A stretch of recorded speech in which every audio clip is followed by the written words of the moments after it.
Hello and welcome to the Roundtable Podcast. I am Shogun. Thank you very much to the live audience for joining us. Thank you to my recorder, Belushi.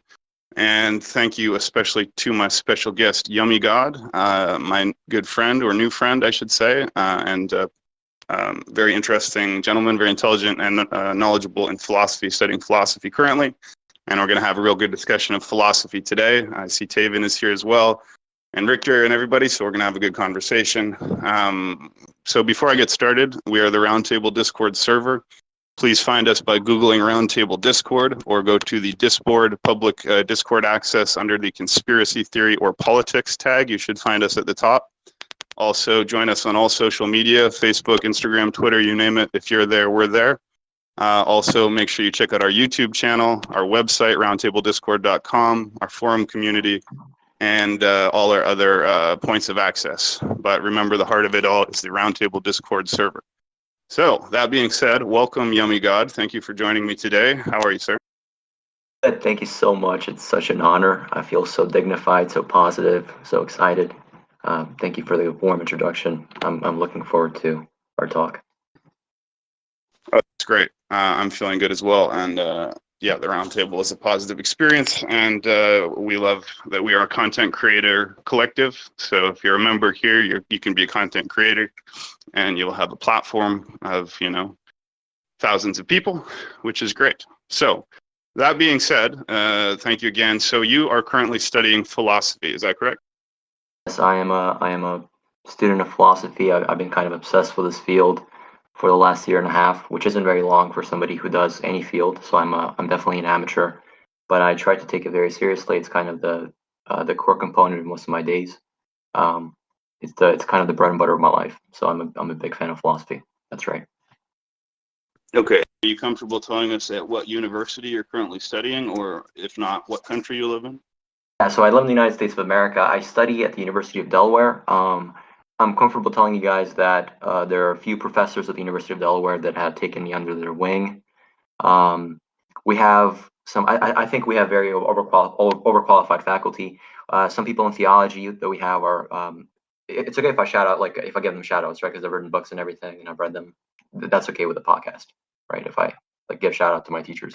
Of course, yes. Anything you're comfortable with. So we have Catherine Rogers. She's a very famous Insolmian theologist, and she's written 2 books for Oxford. We have Jeff Jordan, Joel Poust, one of the best epistemologists in the United States, or so I hold.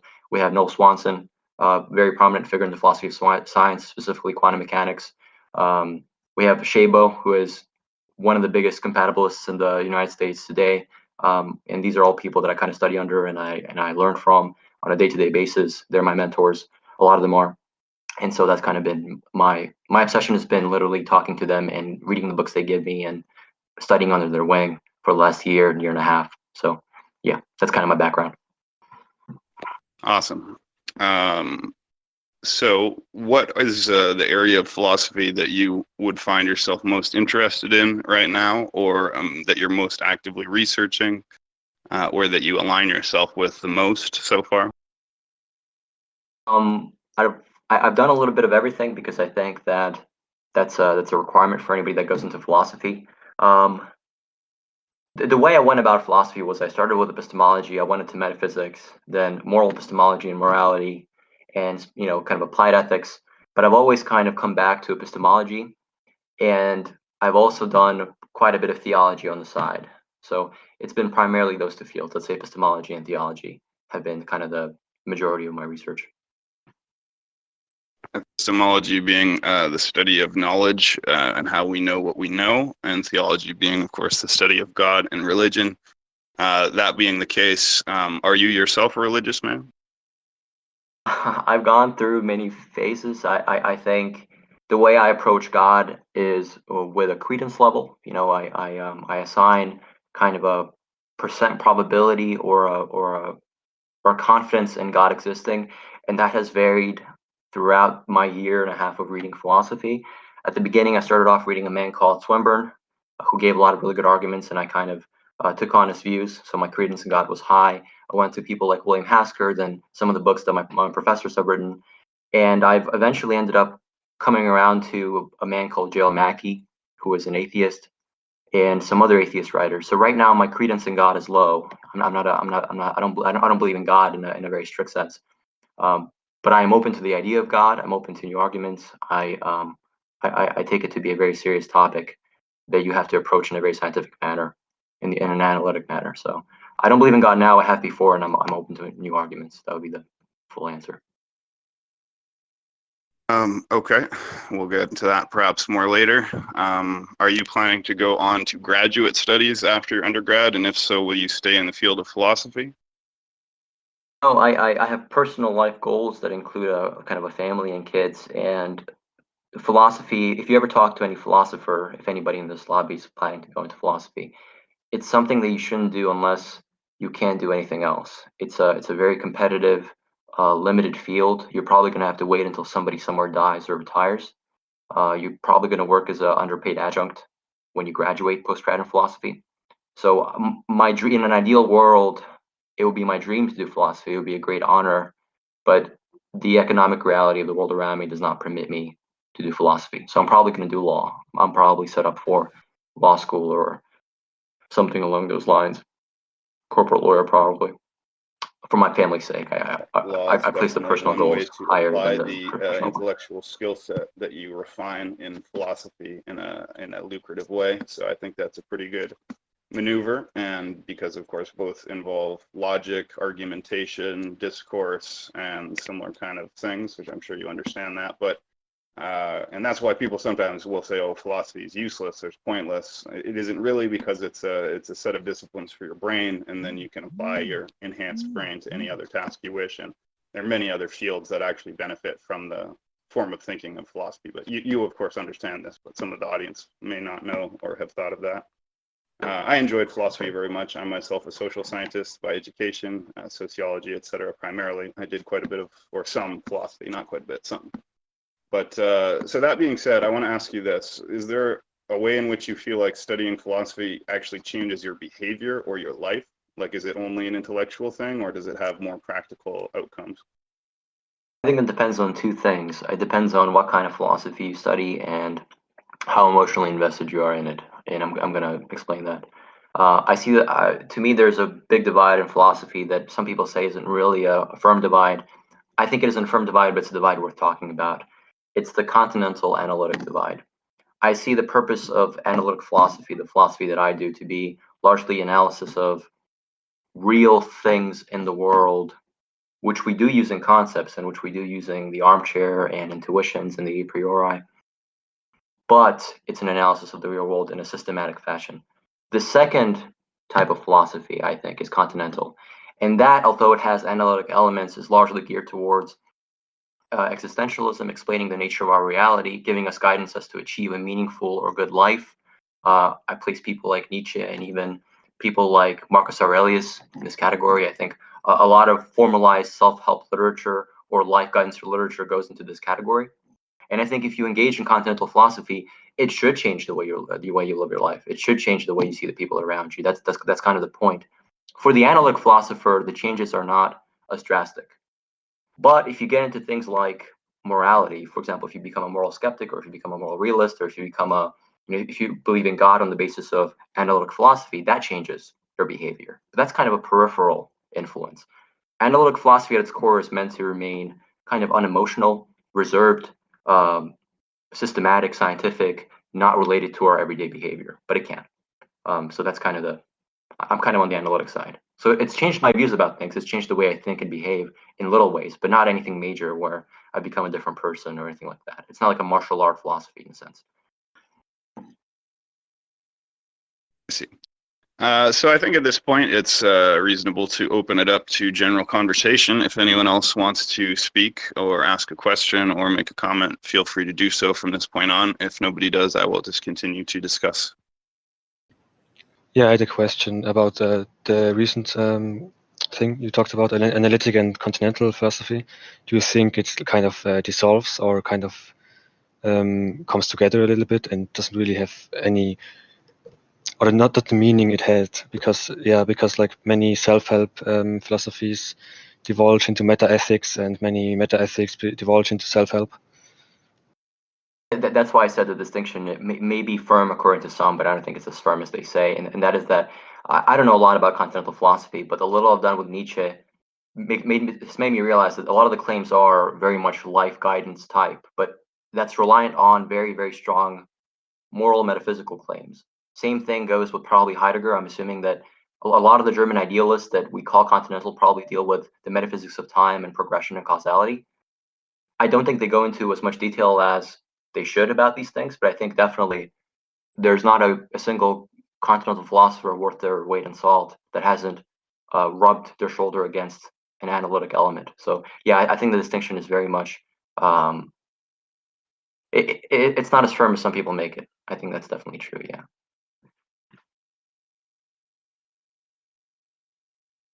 I don't know if that answers your question or makes sense, but it's kind of Yeah, perfectly.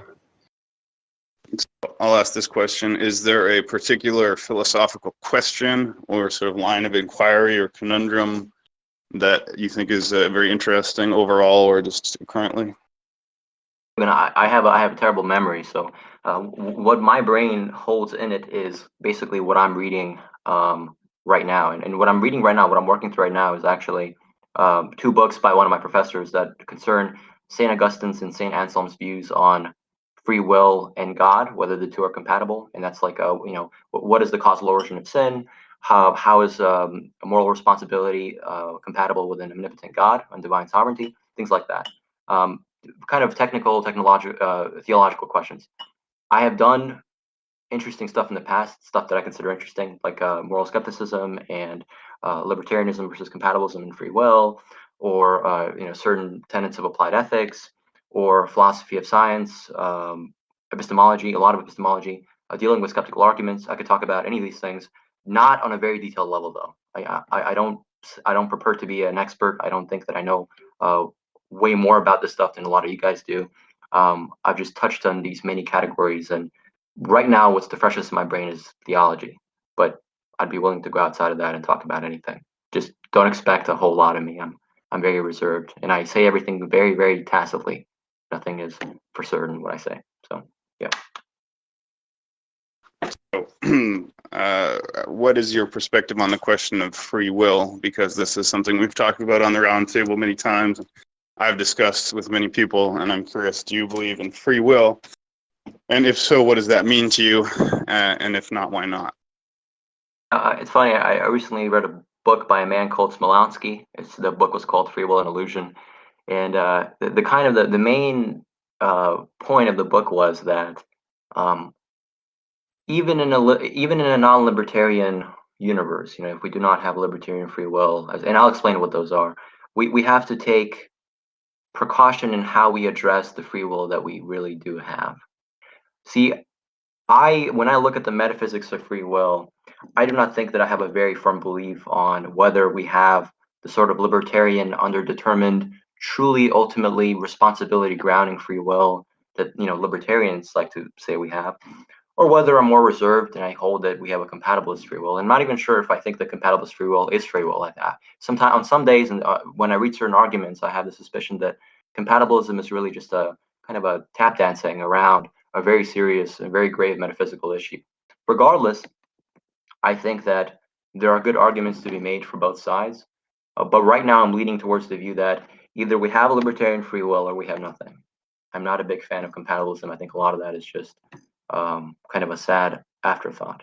So the goal of philosophy should be, I think, to pick some conclusion that we want to get to and to work towards that conclusion. So if we want moral responsibility, if we want true, real moral responsibility, I think you need libertarianism for such moral responsibility. So I'm an incompatibilist. And I think that we should establish a metaphysical framework. My own view is kind of a William Hasker's emergentism, which I can talk about if you'd like me to, which allows us to have that sort of moral responsibility. And if we don't get that metaphysical framework, then I'm afraid to say that determinism and incompatibilism are true. So like hard determinism would be the view that some people call it. Yeah, because like free will arguments are like infinite regress. Have you know much about that? I haven't heard of an infinite regress version. If you'd like to tell me, maybe I'll remember. I just linked in there from Stanford on it. Infinite regress. It's basically if you can travel if you can always get back to the source of a cause of something, a causality, as it were. Right. That's determinism. Yeah. So Not free will is like infinite regress, but determinism is. I put a Because link where's for it in the the channel where's the chat if you want cause? to take a Where's look. the ultimate cause? yeah, so But I agree with you. Like the only responsibility is only possible with free will. So that's why I really advocate for it. yeah. So I don't remember exactly the name of the man that came up with the infinite regress argument for. I think it's an argument against against libertarianism in a sense. It's meant to bring out the problem which they call the identifiability problem, or the problem which basically asks the philosopher to make sense of what libertarian free will is. And I think what my response to the infinite regress issue is, that you're going to link and the people are going to read, is that yes, if there's a libertarian free will, it has to be a truly causeless causing, an expression of a ase entity, which cannot be further explained in any causal terms.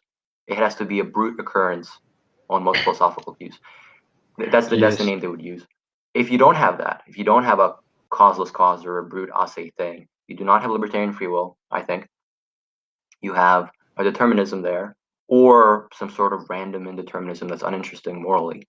And you have, I think, a lack of moral responsibility. Yes, that's true. That's my view.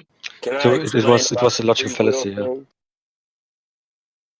Can I explain about the free will scenario No. on Earth? You Just, can have 2 minutes, Holy Lord Sepulchre, help okay? us.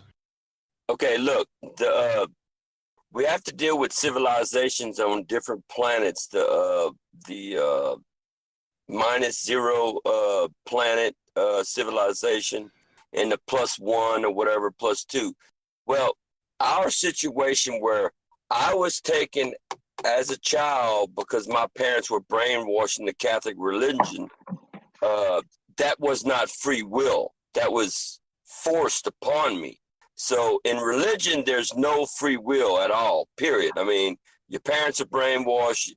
You've been taken to church. They lied to you. They have no evidence of that, or Santa Claus, or, Easter Bunny and stuff.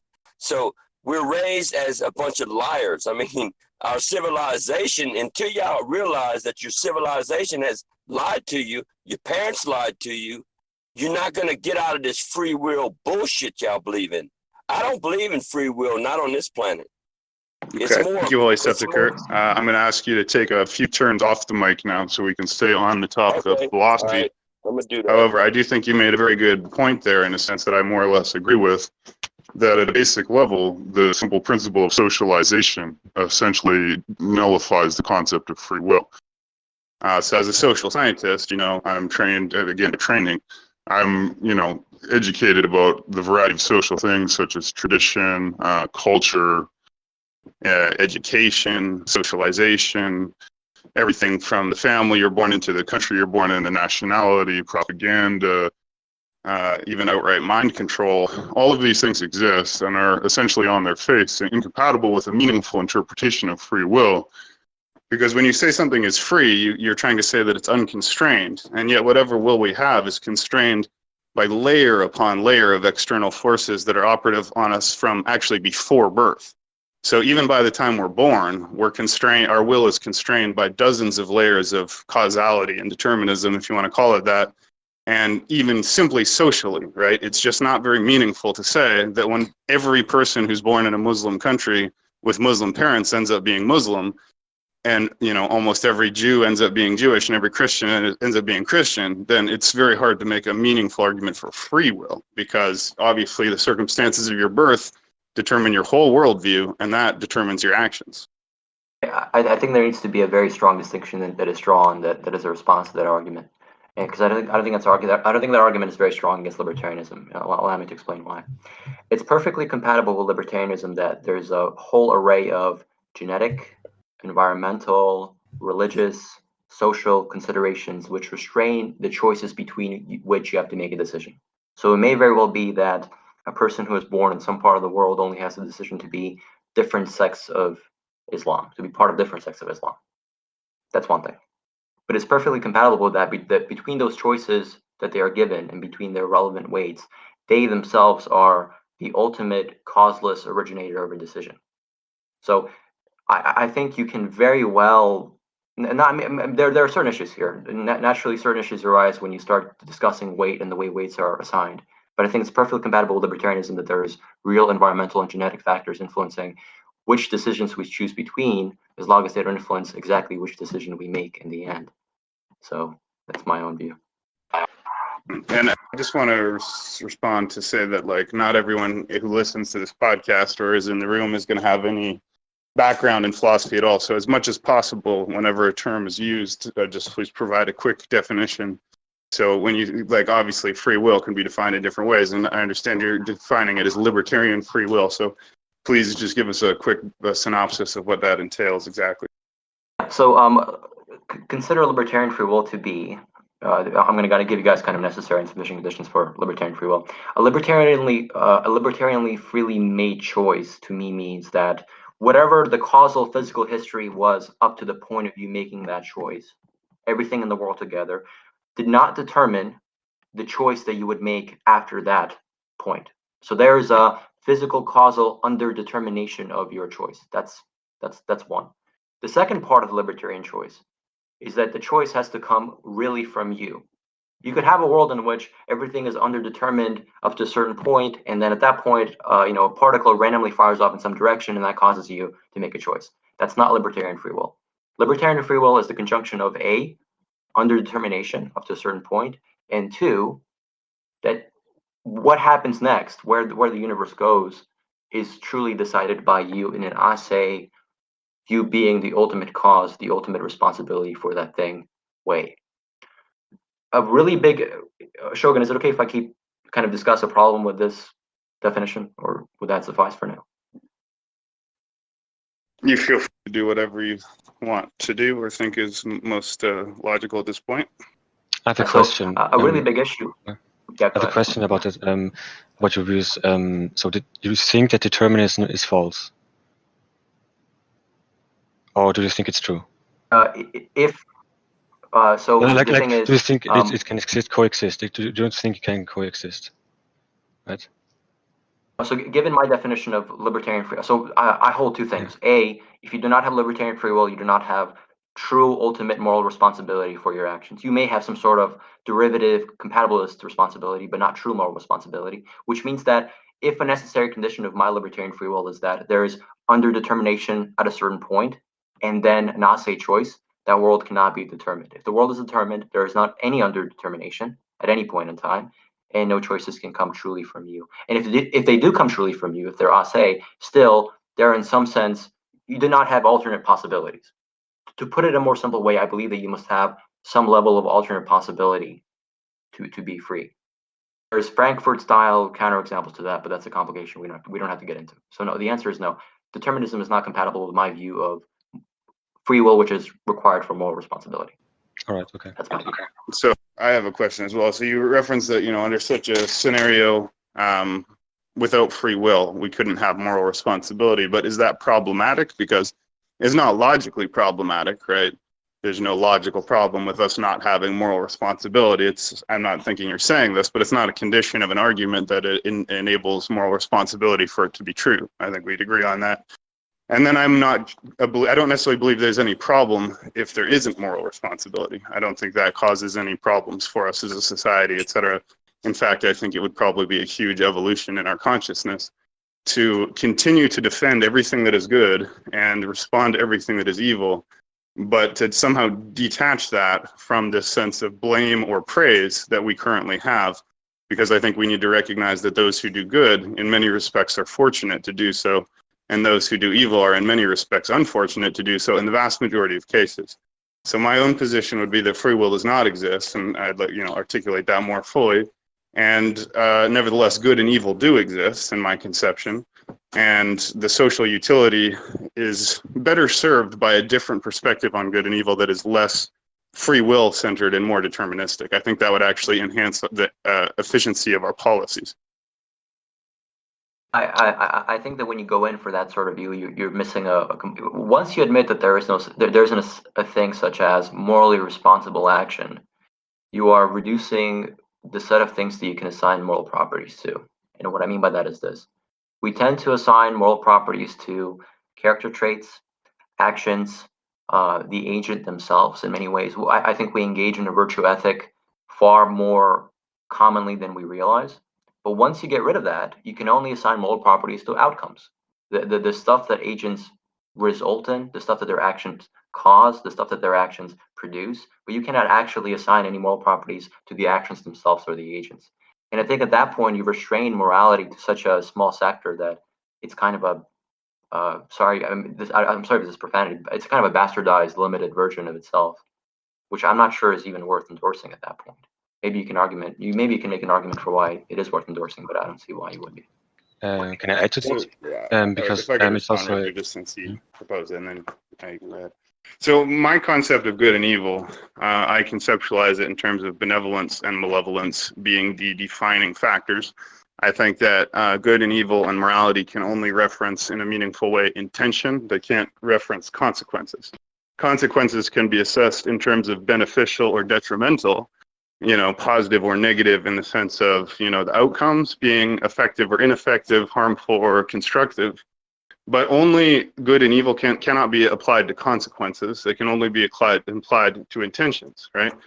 And I can explain why. But even without free will, we can still say good and evil exists in people's intentions, although I do prefer the terms benevolence and malevolence.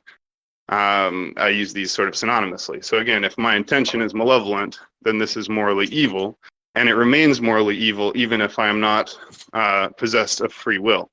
It's simply a description of the malevolence of my actions, which will likely create undesirable or detrimental consequences. And this is why we will continue to try and reform or incapacitate the evil, right, to protect the good, even once we let go of the idea of free will. Because, very simple examples, right? Evil things can be done by people such as sociopaths and psychopaths.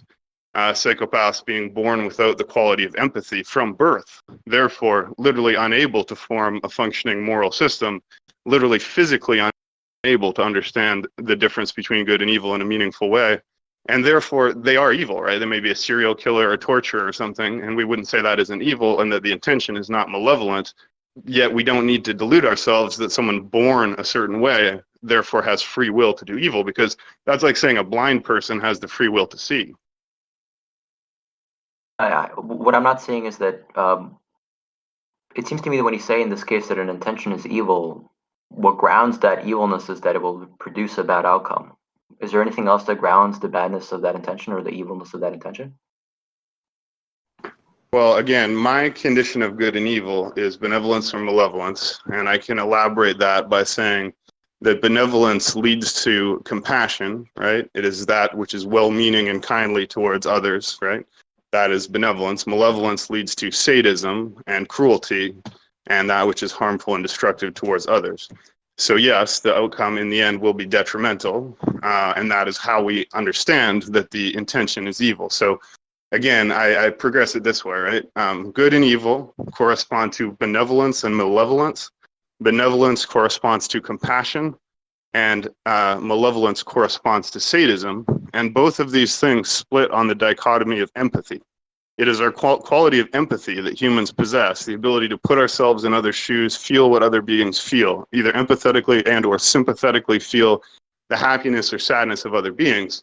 Those beings which I call moral agents are those which possess the functioning quality of empathy, or at least at one time possessed it, right? Because they are capable of feeling and understanding what their actions cause other beings to feel or understand, to experience. This can then lead them in one of two directions, and that's what I call a moral choice. So if I see a puppy and I have the empathy to know that it feels pain and pleasure like I do, I now have a choice. Do I feed and pet this puppy, which is benevolence and compassion, or do I kick this puppy, which is malevolence and sadism or cruelty? So one is to take pleasure in the happiness of others, and others is to take pleasure in the suffering of others. And one or the other of these dichotomous polarities will motivate our actions that are social and in relation to other things. So do I want to make you happy right now and engage in a meaningful, constructive podcast? Or do I want to belittle you and speak to you in a cruel manner? One would be ethical and the other would be unethical, regardless of the fact that in my understanding, I don't possess a meaningful free will. Yeah, See, you're exactly right. Man, Shogun, after I've known you and heard you, you're so fucking intelligent, dude. For real. You're one of the most intelligent guys I've met lately. Thank Now you. the star, like the Star Spangled Banner, like last night, it's my birthday, so I wanted to give people happiness, right? And I wanted to share that thing on YouTube. It describes about how the men was on the ship, and it brings you to tears, and makes you feel like American. You want to be brave, and I wanted to show people happiness, like you talking about, and that's a good thing. But then you got the opposite, the ones that want to make you feel pain, like you're talking about. Thank you for the kind words, Holy Sepulchre. And again, happy birthday, my friend. And thank you again for the wonderful teachings about cotton that we all really appreciated. That was awesome.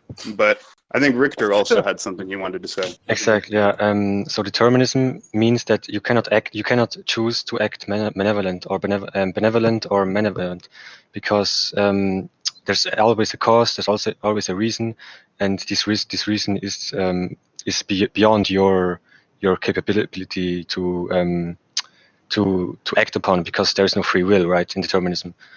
So if there's no free will, you cannot have any responsibility. You become malevolent because of a reason which you are not responsible for.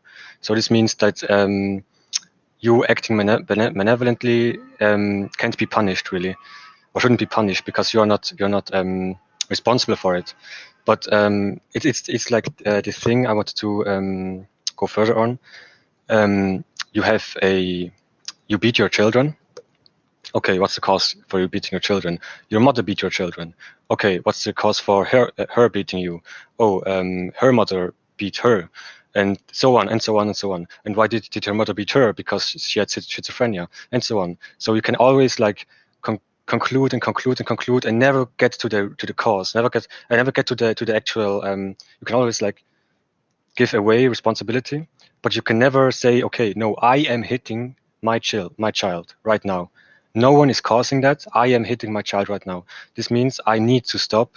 I'm a bad person. I'm malevolent right now.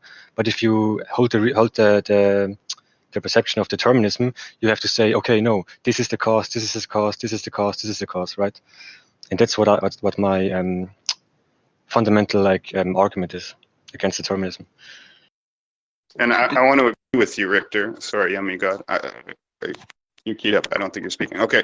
Yeah, I agree with you, Richter, that you cannot meaningfully punish people because there is no free will. And that's why, as a social engineer, I would advocate for eliminating the concept of punishment and replacing it with two others. Because, again, my concept or my personal philosophy, both politically and in personal life, is what I would call pragmatic benevolence. And so the point is, there's nothing necessary about the concept of punishment. It's actually unkind and kind of cruel and unjust, given what Richter just explained. Because currently, if you beat your kids, right, God forbid that you do that, but if you did and then you were caught doing it, people would say, oh, he's evil, he's a monster, he's an evil monster. But as Richter pointed out, like, this is the result of social pressures and social phenomena that are trans-individual. They're social, and the social is, acting upon the individual to create these outcomes. But then the concept of punishment internalizes, and to use the Foucauldian term, whatever, inscribes this social condemnation and transgression into this person. And that's really kind of unjust, because then they're kind of being victimized twice. First, they were unlucky enough to be beat by their mother. Then they were unlucky enough to do something that deep down they probably didn't want to do. Nobody wants to hurt their own children. So then they're kind of being victimized again. And then they're getting blamed for it, which is another form of victimization. And then they're being punished for it. So my point of view is pragmatic benevolence doesn't require punishment. It requires only the concepts of rehabilitation and protection. Rehabilitation would refer to taking those who have become evil and through other social interventions making them not evil anymore. And the other would be protecting those who are at risk of being hurt by malevolent acts. And as long as we have effective policies in place to protect people from being hurt by malevolence and rehabilitate those malevolent people who can be rehabilitated, then there's no vacuum left by the absence of the concept of punishment. I have a question. Can I interrupt when you are arguing something which I didn't which I didn't mean. Like I didn't say punishment or anything. I was talking about personal responsibility. So it's not a punishment thing. Like I agree with you that people should be rehabilitated, not punished. But I'm not talking about the social view or the laws or in the society, what the consequences are. I'm talking about yourself, the view of reality for yourself. So if you could go and like if you are alone, right? There's no society. You're just alone with your kid, and you beat your kid. And then if you're a determinist, you can say, okay, I beat my kid because my mother beat me, and because she beat her mother, and so on, right? Infinitive regress. But if you are believing in determinism, if you act on determinism, you have to say, no, there is no past. I am a free. I am if you act on free will, I am a moral agent, and I act freely, and I can and it's me beating this child. There's nothing like past. There's nothing in the past. There's nothing in the future. This is me right now beating my child, and this is and I have the free will. I have the will to stop it. But if you go on and on these shoving away responsibility to someone else, right? That's the problem I'm having. I'm not having the problem on socialism and some social things, on punishment or anything, but your own view on reality, which will affect you. Like Yummy God to have an opportunity to reply if there's anything he wants to say or add now. Yeah, I don't have very strong metaphysical views about free will, as I said before, as to whether we have libertarian free will or not. It seems to me that you can assign moral properties to two categories of things. One is things such as suffering, emotions in general, occurrences, events, outcomes, mental states such as intentions. And then you can assign moral properties to agents, their character, their willingness to do things, that whole category of entities. When you get rid of libertarian free will, when you start assigning responsibility to the environment, to genes, to the people around us, you get rid of the second sort of moral property categorization. You can no longer assign moral properties to the agent. You can then only assign moral properties to mental states such as intentions, events, outcomes, things like that. And I think what Richter, if I'm saying your name correctly, is pointing out is that once you get rid of the second category of moral responsibility, of assigning those moral properties to the people themselves, you introspectively cannot say, oh, I'm such a horrible human being for beating my child. All you can say is, I am the product of the causal history of a long causal chain of events which led to a man who beats his children, whose intentions are evil, the outcomes which he produces are evil, but who he himself cannot be really blamed or really marked morally for the things he does. And I think that's an outcome that the compatibilist, which I think Shogun you are, has to kind of accept and say, yeah, that's just the way things are. Well, and that is essentially what I'm saying. But again, you say you cannot assign moral descriptors like good and evil to the agent, and I disagree. I think we can and should and do. We simply understand that just like the black pieces on the chessboard are indeed black and can be called black in an accurate sense, right? So to use the most basic analogy of all, black equals evil, white equals good. You have this chessboard. The white pieces are white. They're not the same as the black pieces. The difference between the black and the white pieces is real, right? Just like the difference between good and evil is real. And if you consider the chess pieces to represent agents, right, in the social field, then the white pieces can be called the good agents and the black pieces can be called the evil agents, granting that any given human piece can be on both sides throughout their life, right? But the point is, we can still describe someone as evil and their agency as evil, simply recognizing that just like someone painted those pieces black to make them black, and therefore there was a previous cause to the effect of the piece being black, and therefore the piece didn't choose its own color, nevertheless it has the color it does, and all our social responses to that can either remain the same, right? Even though we realize free will doesn't exist, we can continue to treat evil people the way we do now. Or we could reform our social policies to more accurately reflect the fact that people overwhelmingly don't choose to be evil. The only confusion I have is whether there does exist an outlier case of prime evil, which is truly free in some sense, but that would be just a hypothetical, right? So I'd say the vast majority of evil is the chain of causes and effects. If there is such a thing as a conscious decision to do evil, I have to be agnostic about that. But my overwhelming experience is that the vast majority of what we call evil is things that ultimately are out of people's control in many, many ways, or if not out of their control. Again, recognizing that choice does exist, agency does exist, responsibility does exist. All of these things do exist. They're simply not free, because free means unconstrained. So right now I can choose to do anything I want. I got a cat, I can choose to kick him or I can choose to pet him. However, this choice will never be a free choice. Allow me to respond very briefly to that. So take your chess pieces. There's two different notions of evil when we assign to the black piece that it is evil. On one notion of evil, it is sufficient that the black piece is black when you assign it the name evil. On another version of evil, two conditions have to be met. One, the piece is black, and the second is that it itself chose to be black. Where if you are missing one of those two conditions, you cannot properly assign to the piece the category of it being evil. It seems to me that tacitly in your explanation of this case, you're assuming that it is sufficient to be for the assigning of the property of evil that the piece just be black, which is kind of the textbook definition of compatibilism. It doesn't matter whether or not it was you yourself, whether or not you yourself are ultimately responsible for your intentions or your desires. Insofar as your intentions and desires are evil or evil producing, we can assign a moral property to you as an agent. Well, that's where libertarians compatibilists get off the ship. They say, for you to assign evil to this color, black, it has to be not only that the color is black, but also that the color was chosen by the piece itself, which is a second condition which compatibilists will deny, which is why I called you. Is that wrong? Am I kind of misreading you?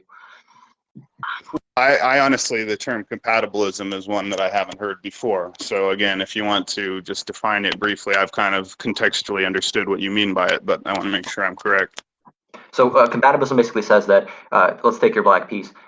It's compatible with your black piece having been born black or having been given the color black against its will or without any work of its will, that the black piece be referred to as evil. That means that determinism ends up being compatible with the assignment of moral properties. Incompatibilism would say, no, if it is the case that the black piece did not choose to be black, then we cannot assign to it the name evil, even if black is evil, even if it results in evil intentions or evil outcomes or whatever. So it seems to me that you are falling on the first side of the line, but that's not a side of the line that I would want to fall on. I think to assign moral properties in a true sense, you have to have both the property be there, the bad intention be there, and that intention really arrives out of the agent. It cannot be caused or determined by things external to the agent or outside the agent, which would be the chess piece example. So yeah. So I just want to say, for anyone who came in after the beginning of the podcast, this is an open event. So anybody like Hank or I'd like to Aziz, anybody who hasn't spoken and wants to, feel free to. I'd like But to I just say want to something. respond now to what Yummy said there. Oh, sorry. Go ahead, Tiv. No, yeah, so I just wanted to mention one thing, one aspect that we're forgetting is that there is some empirical data when it comes to, when it comes to outcomes, if we can all agree on, right, what to believe in. One thing is that we have to be careful about how we handle this information. What I mean is I'm referring to a particular study, right? I think it was done in the 1990s, I don't remember, but the point is that the study was done by Sculler, right?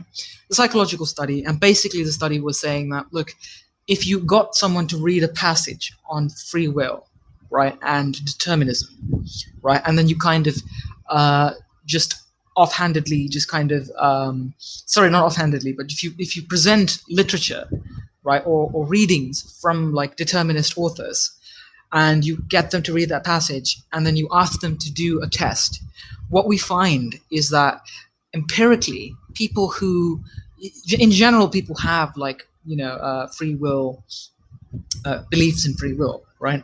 But if you get them to read that passage, what we find is that they tend to cheat, that there's a very higher risk of them cheating, and there's empirical data on this. And so we have to be very careful about how we present this information, right? Like we can talk in a philosophical sense, right? But then the question still remains, well, just by even presenting information that, it could be possible that you live in a deterministic universe, then people start thinking it's okay to start cheating, and it's okay, you're not culpable anymore, right? And what Richter was talking about is exactly the kind of argument that I'm talking about, is when you say stuff like, well, you're not morally culpable anymore, it actually causes a decline, right? You're not progressing humanity, you're causing a decline, which is interesting as far as the empirical is concerned. So just wanted to point that out. Yeah, of course. And If you so truly your point believe in essentially is determinism, that taking away the concept of free will could potentially cause negative social outcomes, and that therefore maybe we shouldn't do so. And that's, as you know, social engineer perspective, that's just the idea that sometimes it's better to lie to people than tell them the truth. So for just an illustration with the coronavirus, and I don't agree with this, they've decided to tell everybody a lie. They're telling and intentionally spreading a false narrative that, and this is just an illustrative point, possibly too long of one, but that masks are ineffective in protecting you from coronavirus. And so this has become a fairly common mistake that people make, is thinking that wearing a proper N95 mask will not protect you, and so they're choosing not to. And the reason for this lie, and it is a lie, these masks are actually effective in reducing your risk of infection, is because they want to reserve those masks for the hospital staff that they think need them more. So they say, well, we'll just lie to everyone because it will influence their behavior in a way that we, from an elite perspective, think is beneficial. So what you're saying is kind of like, even if free will isn't real, we should kind of lie to everyone and tell them it is, because we've seen that that will maybe have them better behavior. And that's a valid point, but here on the round table, we're discussing our true beliefs and what is really true. But your point is taken. I just want to make a slight modification, because I don't think I specifically said that we should lie to them. I just think we should be careful about how we present this information, right? If you just kind of in a cool and offhanded manner just present that information to someone without full prior context, right? Like if you present like certain mathematical concepts and then they buy it, right, and it's true, but they don't understand the context in which those things are true, then they are going to lead their lives thinking something, but they don't have the real picture. Even if it's true, it's not the full picture, right? And that's what I kind of mean, is that there are other theories out there, right, that do work with libertarianism and compatibilism and all that stuff. You have to present all of that. You can't just, if you're in a debate or in a discussion, and when you're dealing with the general public, it's kind of misinformation not to present all sides to that thing, right? Not that people can't make up their own mind on this, but if you're just casually mentioning it, it is a problem, right? So all of the details need to be mentioned. I'm not suggesting, not once, that we should lie to them. I don't think that's ethical. Right. And, I feel like we are treating this from all angles. Sorry, Rick, I'll give you the mic after this, in the sense that that's the round table, right? Everyone comes to the table and shares their perspective. So we're not putting forward here right now on this platform anything monolithic. And in fact, Yummy God is disagreeing with me directly, and I'm not sure that any of us are actually in total agreement. So that being said, did you have something you wanted to say, Rick? Yeah, so my fundamental belief is that truth has no value. That's why the truth in itself has no value. We cannot know it. We cannot know truth with capital T. We cannot know how reality really is. So we can make beliefs of it. We can make assumptions. We can really hardcore get to the truth really close, but we cannot know it. Can I say That's my something belief. after I'd like to speak up. So, Can you guys hear me? Yeah, but can Yeah, I we can, make and my then point? Edward after that. Yes. So my fundamental belief is there's no value in truth. There's value in things that we can if there's value in truth, and if truth is the ultimate value, then everyone, in my view, what I deducted from rational thought is that everyone should accept egoism as their general view on life. But if everyone accepted egoism, ethical egoism, how would the world look like, right? So that's why I think you cannot really go with truth and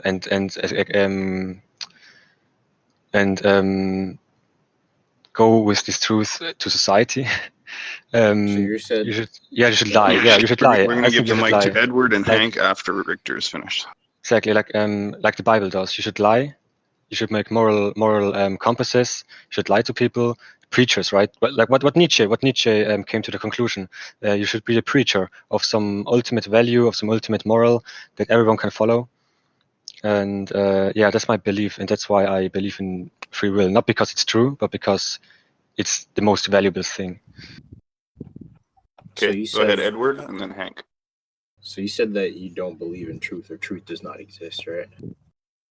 There's no value to it. Yeah. There's no If value as to that it truth. exists, truth exists, but we cannot have knowledge about it. So truth exists, but we can't know it. Is that I have a true? question. Can I ask a very brief question? Sorry, it's someone else that's still engaged, so it's Edward and Hank, and then whoever was keyed up next will be after that. I'm talking about truth with a capital T, so truth about reality. I'm not talking about truth about my own beliefs. I can Like say my absolute own beliefs truth. are true. Yeah, I can see. Like my yes, my belief can be wrong about that. The truth cannot be known, right? I can be wrong about that, but I believe it. Okay, so Hank, did you want to say something? I wanted to ask a very, very brief question. That's okay. Yummy? Okay, go ahead. So Richter, I'm curious about this. Let's have a very quick exchange. I want to get your basic epistemology. Do you hold that for me to know X, I have to be certain that X is true? No. No. Yeah. Yes. I mean, no. You don't. You for you to know X. So to know, what do you mean to know? Because think I don't free- believe in know. I believe in belief. May I jump in? For me to know that X is true, Not yet, in the draft.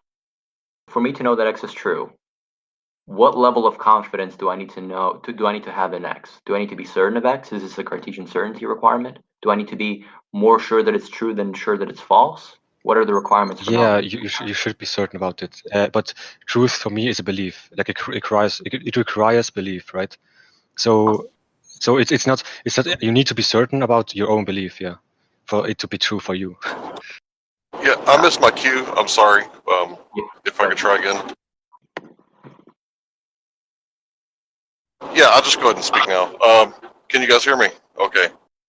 Yes, we can, Hank. Go ahead. Coming through fine. Okay. Over. So the thing is, what he believes, he can believe.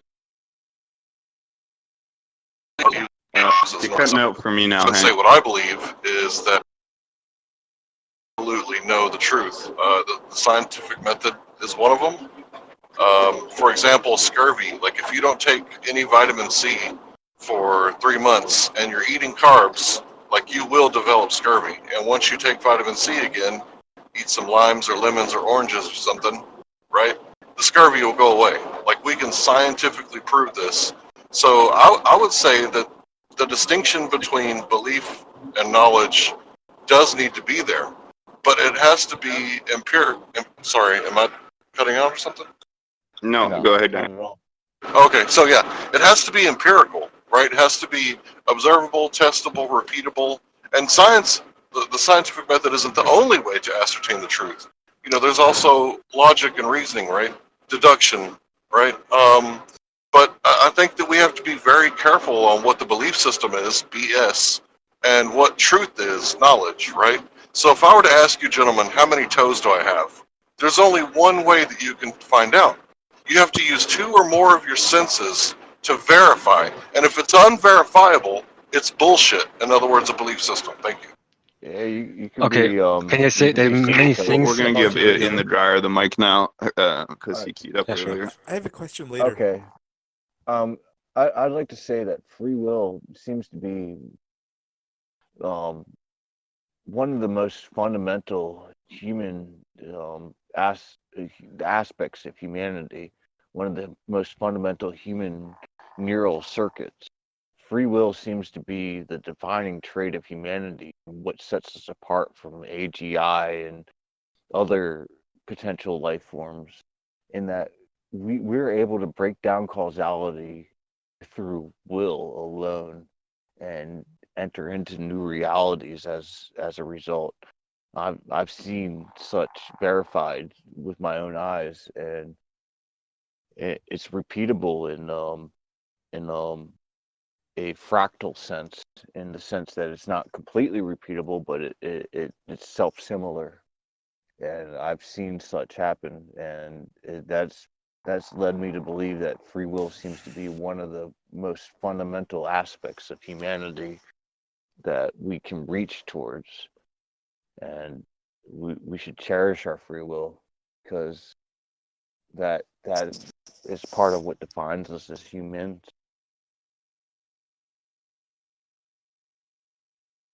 Okay, thank you for that contribution in the dryer. Is there anyone else who had a pressing point they wanted to make? Otherwise, I will line up on the mic again after that. I have to. I have a question. I just wrote it. I just wrote something. So the scientific method to Hank. The scientific method in science, in scientific philosophy, never claims the philosophical truth claim, which is P. The very scientific method relies on axioms, self-evidence, which are beliefs. So the scientific method is a belief. So and it's in it, and it's itself. This is like. The scientific method believed that they are truth, right? But since critical rationalism, since the falsifiability, they never claim to know the philosophical truth claim. I like to think of Gödel's incompleteness theorem as the monkey wrench with the smiley face sticker attached to it. That one guy, I don't know who liberate, it starts with an L, whatever, belief or whatever and all that stuff,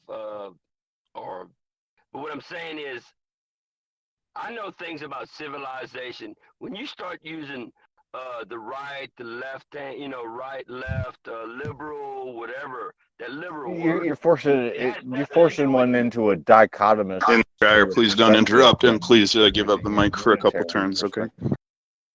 Yeah, what I'm saying is that liberal stuff, that's a false belief bullshit, because you got to go down to civilization. If you have the study of civilizations, all that liberal bullshit and the right, left, and all, the politics bullshit, that doesn't exist. That's absolutely a lie. It's not absolutely truth. Now, I'm going to give you an example. In a -0 civilization, you might say, oh, it's true, and then the other dude says, well, it's absolutely true. Okay, but then you go to a +1 or +0, whatever, and they are way more intelligent than the -0 people, right? So all your beliefs is just blown in the wind. It doesn't exist. It's all an illusion. You know what illusion is? Your thoughts. Open Eye Project. In the dryer, I'm sorry, Brett. I asked you to take a few turns off the mic, right? So we're going to circulate the mic. It's a large room, and a lot of people want to speak. Thank you, Holy Scepter Guy. I take your point, right? So if we were other kinds of beings, such as advanced aliens from another planet that were highly intelligent and highly moral, then our actions would be more well thought out and more moral. We would be more pragmatically benevolent. And yet, unless there's a point at which a being chooses in which form to incarnate, then all their future expressions of agency and will be constrained by their nature, which they did not choose. And this is why ultimately free will always be a misnomer. We do have agency, we do have choice, we do have responsibility, and we do have will, but not one of these things can be articulated as free in a way that is logically consistent. And if I could just return to a much previous point by Yummy that I didn't get to answer, he said, you can't call the piece black if it didn't paint itself. You can't call someone evil if they didn't make themselves evil or actually have the fundamental choice to be evil or good. And I don't agree with this, right? Because good and evil, or as you know, I prefer malevolence and benevolence, are descriptors, and they're meaningful, accurate descriptors that have a common definition equivalent to all other descriptive words, and they're a binary. They have an up and down, right? And they're a vertical binary, up and down, not a horizontal binary of left to right. In other words, good is higher than evil, and evil is lower than good, in a similar way that larger things are bigger than smaller things, or smarter things are more intelligent than stupider things. So, this is the vertical axis. Now, this description is still valid and consensus defined and practical, whether the person chose to be black or evil or malevolent or not, right? Now, we know that there's sort of a philosophical or difference that we feel, right? And there are greater and lesser degrees of constraint on people, which is why we have concepts like mitigating factors in crime, right? Or aggravating factors. And nevertheless, my point is just, I didn't choose to be 6'3". I simply am 6'3". But you wouldn't say I'm not tall just because I didn't choose to be tall. So I don't see what's different about saying that you're still evil, even if you didn't choose to be evil, just like you're still white if you didn't choose to be white, or black if you didn't choose to be black. These descriptors remain accurate, meaningful, and agreed upon. And the fact that a person didn't choose to become evil is irrelevant. So I'm microphone hogging. I'll quickly repeat this point. So imagine a fantasy setting, or put this in a new way. Imagine a fantasy setting like the Lord of the Rings. We all understand reading the books that the elves are good and the orcs are evil. All the orcs want to do is kill, rape, pillage, slaughter, and maim and murder and torture. And the elves love their kids and want to produce art and music and do good things and save the world. Now, the orcs did not choose to be orcs, and the elves did not choose to be elves, but the orcs are the bad guys and the elves are the good guys.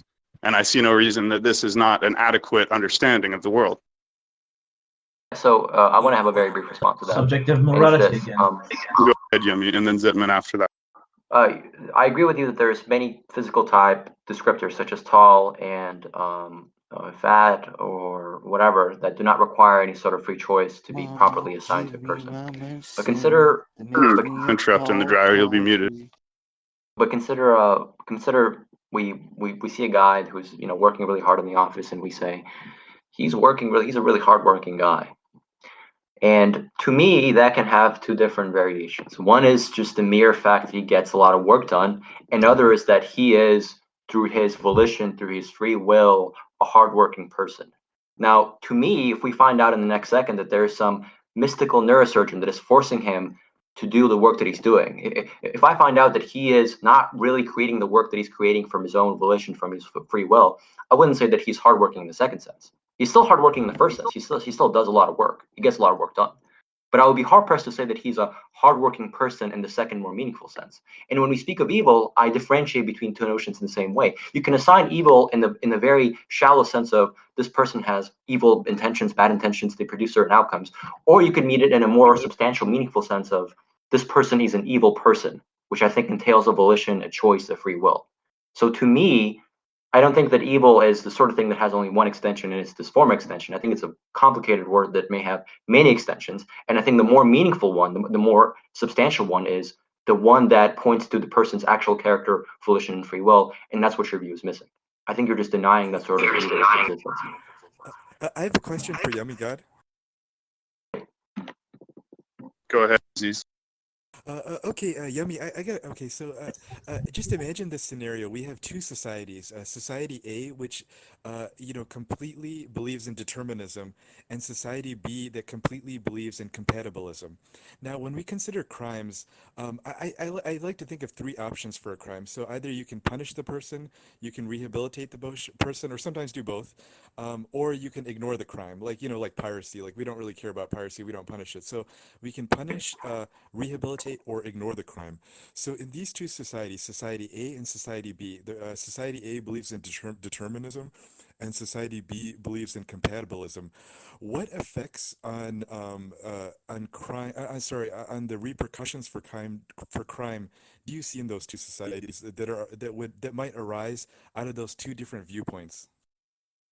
So the beauty of compatibilism, the beauty of establishing a compatibilist system, is that you get to use a lot of the moral language that you were using in the libertarian system, even in the deterministic universe. And as you alluded to, what we're talking about has enormous legal implications, because any sort of retributive, desert-based justice is now invalid if we're working in a libertarian framework, in an compatibilist framework, but we have realized that we live in a determinist world. So it seems to me that when I open the law book, if I am a libertarian who's in a compatibilist, if I'm an incompatibilist hard determinist, I cannot look at the moral language in law and endorse it openly. I have to turn to some sort of compatibilism to make sense of this law. Any law that is retributivist in the sense of like revenge-based, or punishment-based in the sense of deservance.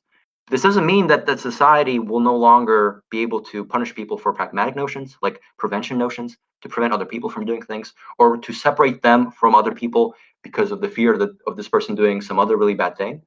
You can still have pragmatic reasons to punish people. But if you do not take on some sort of compatibilist language, which I still think is devoid of meaning, but that's a separate issue, they cannot use any sort of revenge or punishment-based system in their punishment. That would be. Does that response make sense? Sure. Thank you for your response. If I could respond now to Yummy God. It seems to me like I've debated free will many, many, many times, many people, and I've sincerely tried to see if there's a solution to the problems that I see that prevent me from calling free will free will. And my conclusion has been in the past that people have a connection to free will that is emotional, bordering on a religious conviction in some cases, or a matter of faith. And that there's a huge psychological and emotional need to have the concept of free will that causes people a lot of difficulty in letting go of it. What I haven't seen is any evidence that there's an actual logical case for free will.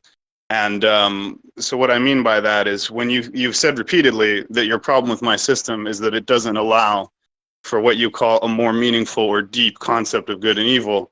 But this is, as far as I can tell, simply pleading something you wish to be there. It's not actually a logical problem with what we're saying, right? No. So when we say every moral choice is conditioned by a vast context of past cause and effect, numerous levels of things beyond people's control, genetics, socialization, circumstance, fortune, mental health, neural hormones, injury, illness, age, gender, I mean, everything, right, constrains our will. And yet somehow it's free. Because if we don't say that, we lose this cherished concept of things really being good and evil. But then you're essentially subordinating the actual logical truth claim to a desired concept that you want to be justified by what it's like you're using as a criteria of what you accept, the concept that you automatically want to be there, rather than actually interrogating what makes sense. Now, I do agree with one thing, that there is a variation of agency that people have. So despite the fact that none of us have free will, some of us absolutely have a lot less constraints on our will than others, right? And that does change the moral significance of actions. So obviously we can understand this, right? If you're a poor child in the favelas of Brazil and your mother is starving and your little sisters are starving and you steal a loaf of bread from a store, very few of us would call that evil at all. We'd probably call it good. However, if you were a wealthy individual who had $1 million in the bank and you stole that same loaf of bread from a lower income bakery, we would then call you evil because you just took something from someone who has less and you had no need at all to do so, and therefore your motivations were more malevolent. And again, malevolence is the standard. So I do agree that we vary the malevolence of an action by the agency or lack thereof of the being, but even the most free agent in the human world does not have free will. Now, are there spiritual beings, aliens, perhaps enlightened masters who have transcended in some mystical way? Is there a soul? Is there a God? Is there such a thing as magic that somehow bestows free will?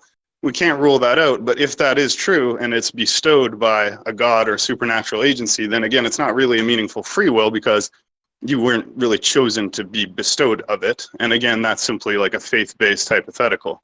So short of a concept of the soul, God, or magic, I've never been able to understand how people can sincerely believe in a free will if free means unconstrained. I can give you a number of arguments the libertarian use for free will, but I would like to clarify what I said before because I think you misunderstood me. It may appear that what I'm doing is giving you a moral intuition or a moral piece of information and using that to argue for free will through incompatibilism, saying that I believe in a moral reality. Without free will, there's no moral reality. Therefore, there is therefore there is free will. That's not what I'm doing. What I'm pointing out is that true moral properties, what is commonly understood as moral properties in the most proper sense, require free will to exist. So if you're going to take, and I mean, what I mean is libertarian free will.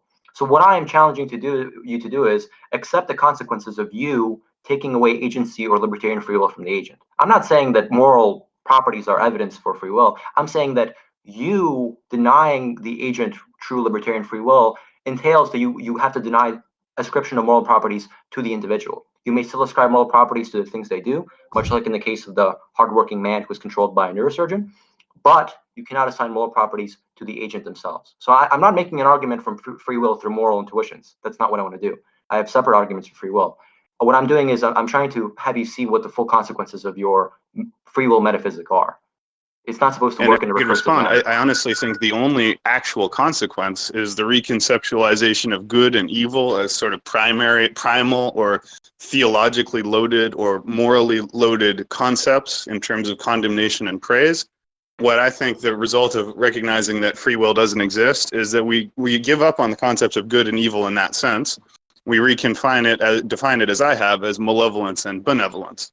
Because again, you can say, okay, there is no such thing as actual good. If you don't choose to be good, you have no choice, then it's not really praiseworthy. I agree, right? And on the other hand, if you didn't choose to be evil, then you're not really evil, because it's not really blameworthy in the same sense. Although, of course, it is still praiseworthy and blameworthy in a social and pragmatic sense. We understand at the deepest level that if there was no choice, there is no praise or blame. And that is ultimately my claim. And that's why I say the only consequence is reconceptualizing good and evil as malevolence and benevolence, because those concepts do survive the death of free will. So with no free will, we can still easily tell that if someone's breaking into my house to steal my daughter, this is malevolent. And if someone's coming to my front door to bring my daughter a cookie, that's benevolent, right? But the So issue why that don't you we have there just is, give up on this whole good and God, Satan, heaven and hell, good boy, bad boy mentality, and say society thrives when people are benevolent, let's make them benevolent. Society suffers when people are malevolent, let's stop them from being malevolent and enforce pragmatic benevolence, which requires discretion, but not judgment and condemnation. so I think that's a very wise move to take, but there's a serious metaphilosophical disagreement between the two of us when you do that. If you want to vary the definition of moral properties to become compatible with your metaphysical view, you can do that. But whether or not those moral properties that now you've varied metaphysically are still the same moral properties, or are still the same properties, is a philosophical question. Let me give you an example. There was a time where people believed that when you burned something, there was this thing called phlogiston that left the entity that you burned and made the resulting ash lighter. This was a very mystical type of property. Well, we then find out that there was actually this thing called oxygen that ends up being used in combustion that results in the lightening of that object when you look at it in its ash form. The phlogiston people could have very well looked at the concept of oxygen and said, yeah, what we meant all along was that's all we meant. But then the question becomes, okay, can you extend the meaning of words and the meaning of concepts to such an extent where what was a moral property before, whereas the moral property required libertarian free will, now does not require free will? I don't think you can do that. In the same way that upon finding out that witches do not really exist or mystical creatures do not really exist, you cannot rename the normal biological people around you as witches and wizards just based on your desire to have those concepts in your vocabulary. I mean, you can do that, but I think the words you're using at that point lose any sense. And for me, an analytic philosopher, there's a reality out there. There are actual moral properties. So when you mess around with concepts in this way, I'm not sure you're talking about the same thing anymore. I think you're talking about compatibilist style moral properties that aren't moral properties at all, I think they're emotional properties. I think they're just mental states. I don't think you're talking about any real moral reality at that point. You're just kind of switching words around to fit your metaphysic. So that's kind of my view. Let me try to say something here. I'm a way higher level. I'm in the plus signs of intelligence. Okay, I'm the messenger, they call me. I want to clarify something. When you have religion in the other dimensions that I know, the other worlds, religion is against the law. Okay, so it's mind control. I'm gonna tell you what it's all. Maybe we don't need to get sidetracked and we stay on the point of the topic. Oppenheimer? It's okay. I do want to allow him to speak. However, in this case, we're not actually talking about religion right now. We're talking about free will. And so if there was a direct connection you wanted to make here between religion and free will, you got 30 or 40 seconds to do it. Okay. Well, what happens in this minus civilization, y'all allow these religious people to say, oh, well, we're good, but actually they're evil. Okay. It's a two-faced thing. Whatever. But this free will is not really free will. And y'all, these religious people say, well, we got free will, but you can't have free will in religion. It's forced upon you. Anything that's forced upon your children or civilizations like, Muslims, wherever you live, just like, something that's not religion, like China. Yeah. They don't have no free will at all. It's the same thing like religion. They are slaves over there, and they have these leaders saying, okay, They don't have a middle class in China. You're either a Okay, slave or you're that was good otherwise. points, actually, Holy Sepulchre. I'm going to ask to respond to them before I get confused by further things you might say. But actually, that me and Holy Sepulchre essentially agree on this point. And I'd like to return now to challenging free will and trying to explain why, whatever your compunctions about its implications might be, we cannot escape that it does not actually exist, right? And I'm going to try and make that case. No matter how much we might, dislike the ramifications of that, I don't think there's any logical way to deny it. So my question for Yummy God and the rest of the people who might believe in free will is, do not the extreme outlier cases of agency in which agency is reduced to absolute zero or as near to absolute zero as we can understand, simply by their existence show that there is no free will for anybody? So I'll give you an example, right? There is such a thing as mind control. There are multiple different kinds of mind control that are real and effective.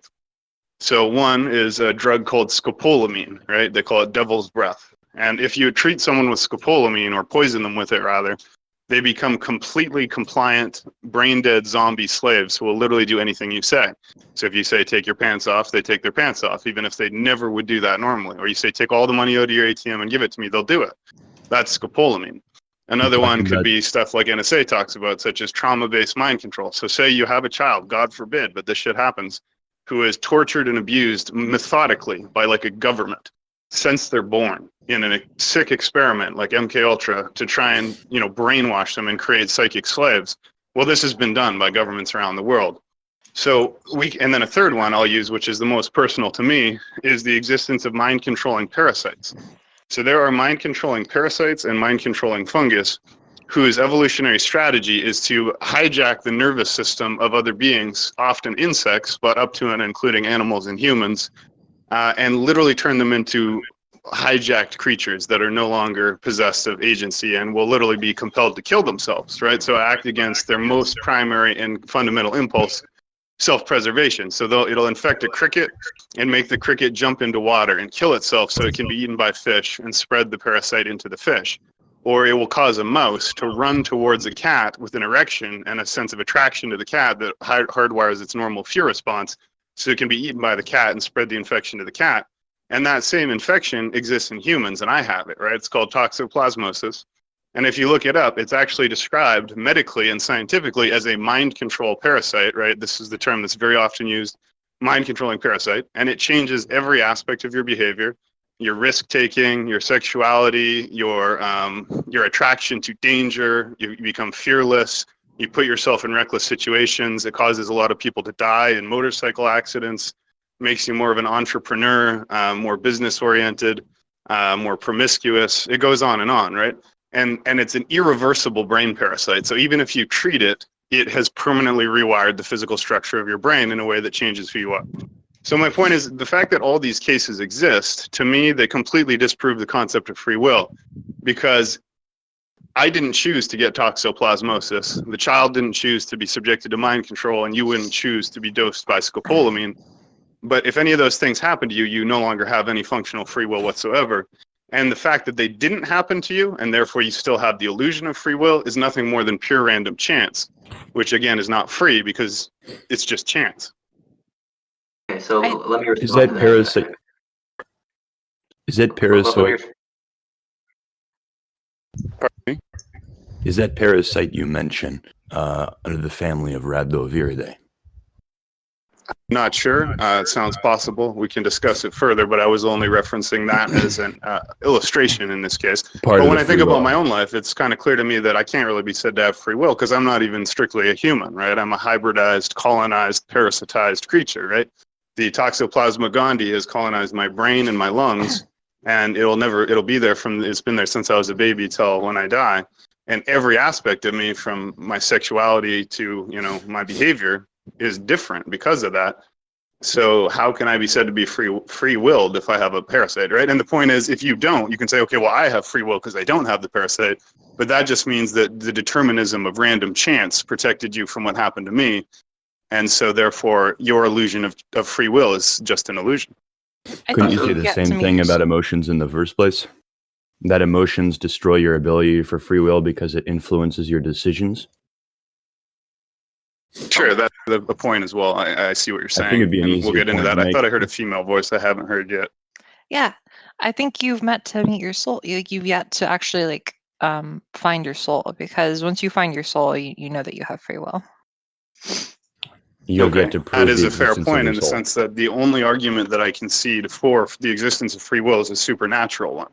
So if you're positing a supernatural quantity such as a god or a soul or magic, then you can argue for free will, because you can say the soul has properties that transcend logic, or God has properties that transcend logic, or magic has properties that transcend logic, and that's consistent, right? If God existed, there could be free will because God is omnipotent and he could simply give you free will and he would say, let it be, and so it would be. Or there could be a magic spell book that says cast the free will spell and magic will rewrite the laws of reality so you can have free will. Or you have a magical thing inside you called a soul, which transcends logic and therefore transcends, and you can have free will. The only problem, though, is that then those same arguments can be used to justify any claim whatsoever, no matter how absurd, right? So I could say there is a giant invisible pink elephant in your room. You can't see it because of God, magic, soul. I'm not saying this is as absurd a concept, but you see the problem, right? As soon as you resort to soul, magic, or God, the only problem with that is then that can be used for any claim at all. I see what you're saying. I think we have 3 serious issues here that need to be addressed one by one. Number 1, your emotions, a parasite in your brain, your genetics, the people around you are causes which influence you and your decision making. That is true. The question is, how is it exactly that they influence your decision making? If it is the case that they causally determine you to do the things that you do, then you cannot be said to be free in a true libertarian sense. But if we discover that all that these things do is alter the set of choices between which you're choosing, then the picture is entirely compatible with libertarian free will. Let me give you an example. Let's say you have a man who is a saint by nature. He's born a saint. Every day when he gets up, the only options that are live options to him, the only live choices he has, the only things that he can even conceive of doing are good things. Help people, aid people, give them money, give them help, whatever. One day he has a parasite jump in his brain, which makes him a very, very violent person. And so the morning after, when he gets up, the only choices he has are to hit people, to harm people, to hurt people, to do whatever. Well, he can still have libertarian free will if we discover that when making these violent choices, right, this parasite has restricted, has changed and restricted the set of live options he has. If we find that still he has 4 or 5 morally significant choices between hurting people, like one of them being that he kill a person, another being that he only kick them, the third being that he just annoy them, still that person is libertarian free will.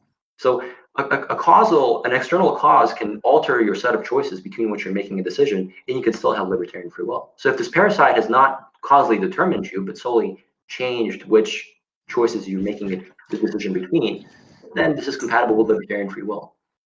And finally, I want to refer to your magical thing, the magical free will as a magical entity thing. I'm not sure what the distinction between magical and non-magical is, but I think a lot of the talk of free will metaphysics hinges on what we can use as evidence. What I mean by that is, if I can use as evidence that I can introspect my decision making, that I have a certain power within me to make decisions, if I can make a transcendental argument for free will and use that as evidence, then I can have evidence for free will that isn't evidence for a pink elephant, because I don't have any introspection or any kind of self-awareness of a pink elephant sitting in my room. Now, it would have to be shown that I can, in fact, introspect that I make free choices. But I think that's a possible line of argument. To compare free will to a pink elephant is a bit unfair, because I think it can have a sort of evidence for free will that you cannot have for these mystical external creatures. So I think that's kind of a false equivalence. So those are the 3 I think points I make.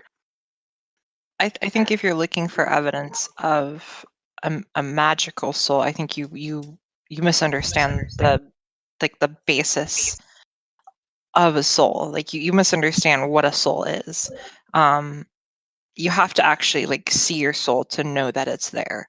You have to actually meet your soul, and to do that, you have to go through a very serious experience, and that's individual to every person's life. That's not something you can take and you can turn into math.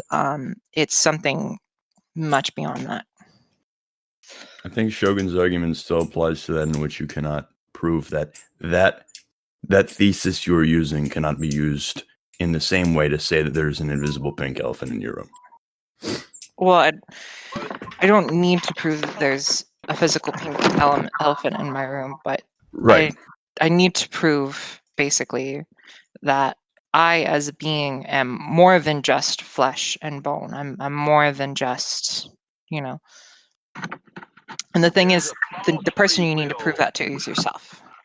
Actually, if I could just speak quickly, like I am not a materialist. I am theologically minded. I have faith. I believe in a soul. I believe in an afterlife. I actually believe in supernatural things such as magic and paranormal and psychic phenomenon, believe it or not, which is a topic for another day. So it's not that I'm a materialist. I believe in a soul. I believe in God, right, creator. I even believe in the supernatural, but I still don't believe in free will. So I'm Have you just ever going to been say that acid? simply believing in the soul or even having profound spiritual experiences, which I believe I have even had, it doesn't lead to a necessary conclusion of free will. And in fact, the very existence of God, to me, essentially disproves free will. I'm hoping you guys can hear me okay. But I believe the concept of God essentially disproves free will. I guess Yummy's having connection issues. In the sense that if I exist and God exists and he's the creator, then I am exactly as God made me to be in every possible way. And my life is exactly what he made it to be because he was both omnipotent and omniscient. And therefore, there was no possible way that I or anyone else could be anything other than, and that nothing could happen in any way other than that which he intended and permitted and made inevitable to happen. So I would actually argue that the existence of the soul and of a creator, I'm assuming you perhaps believe in that as well, essentially disprove free will as well. No. I don't believe in a single God. And I want to ask you a question. How much acid have you done? Hold on, can we just address the philosophical What's point that relevance? God is incompatible with free will? I think acid is really relevant to the discussion of a soul. Could be relevant, and we'll get to it. I would like to answer that question, absolutely. But let's see Yummy make his next point, and then I'll respond to that question if that's okay. Sure. In my study of medieval philosophy, I've gone through Aquinas, I've gone through Augustine, I've gone through Al-Ghazali, Avicenna. Most of them come across the same problem that you said. How can you have an omnipotent, fully sovereign creator who also allows for free will and allows for the causation of sin? And most of them fail in addressing that challenge, specifically St. Augustine, I think, because they take the compatibilist line in which they don't really give the agent any real free will. And I think your charge that most of the philosophy on this topic has failed is probably true. But I think that there is at least one man by the name of St. Anselm who gives a very, very, very plausible picture of how it is that God gives true libertarian free will. What that entails, and I'm not sure I can give you a full argument for the existence of such a property, but if you begin with a creator, it's not absurd to believe that the creator gave human beings the capacity to make ase choices from themselves, in effect curtailing in a very minor manner his own sovereignty. And the system that St. Anselm builds is basically this. You have, it's kind of a very strange system. You have the set of desires that are just, right? The set of desires that a person ought to hold. And then the set of desires that you have currently. And you have the true ase decision in St. Anselm's view to have a desire in the second category that is incompatible with the first category. To have a desire and to act on a desire that is incompatible with God's will, to sin. Now, all of these desires are given to you by God, the desires between which you can choose. But your choice as to which desire to follow is made by you. So still, God creates everything around you. He creates you, your will, your desires. But the decision to follow one set of desires rather than another set of desires truly comes from you. That's the ase choice. Now, whether I can give you a separate argument for that, I don't know. But to say that on every picture God is incompatible with libertarian free will is wrong. There have been plenty of good philosophers that have made God compatible with libertarian free will in a very beautiful and systematized way. I think they're fair. It's fair to give them a reading. I really like that idea. I'm not familiar with it, and I'll ask you later to send me a link or something so I can look into it. And that makes a certain amount of sense to me. But actually, I wasn't saying any conception of God invalidates free will. In fact, I said God and a belief in God is one of the only things, well, really, that can actually justify a belief in free will. Because again, an omnipotent God, by definition, can do anything, including give a being free will, right? Or even transcend the laws of logic itself, which I believe is what is required to believe in free will, is to invalidate logic. And the only thing that can invalidate logic is God, magic, the soul, or some other equivalent supernatural concept. So I agree, God is compatible with free will.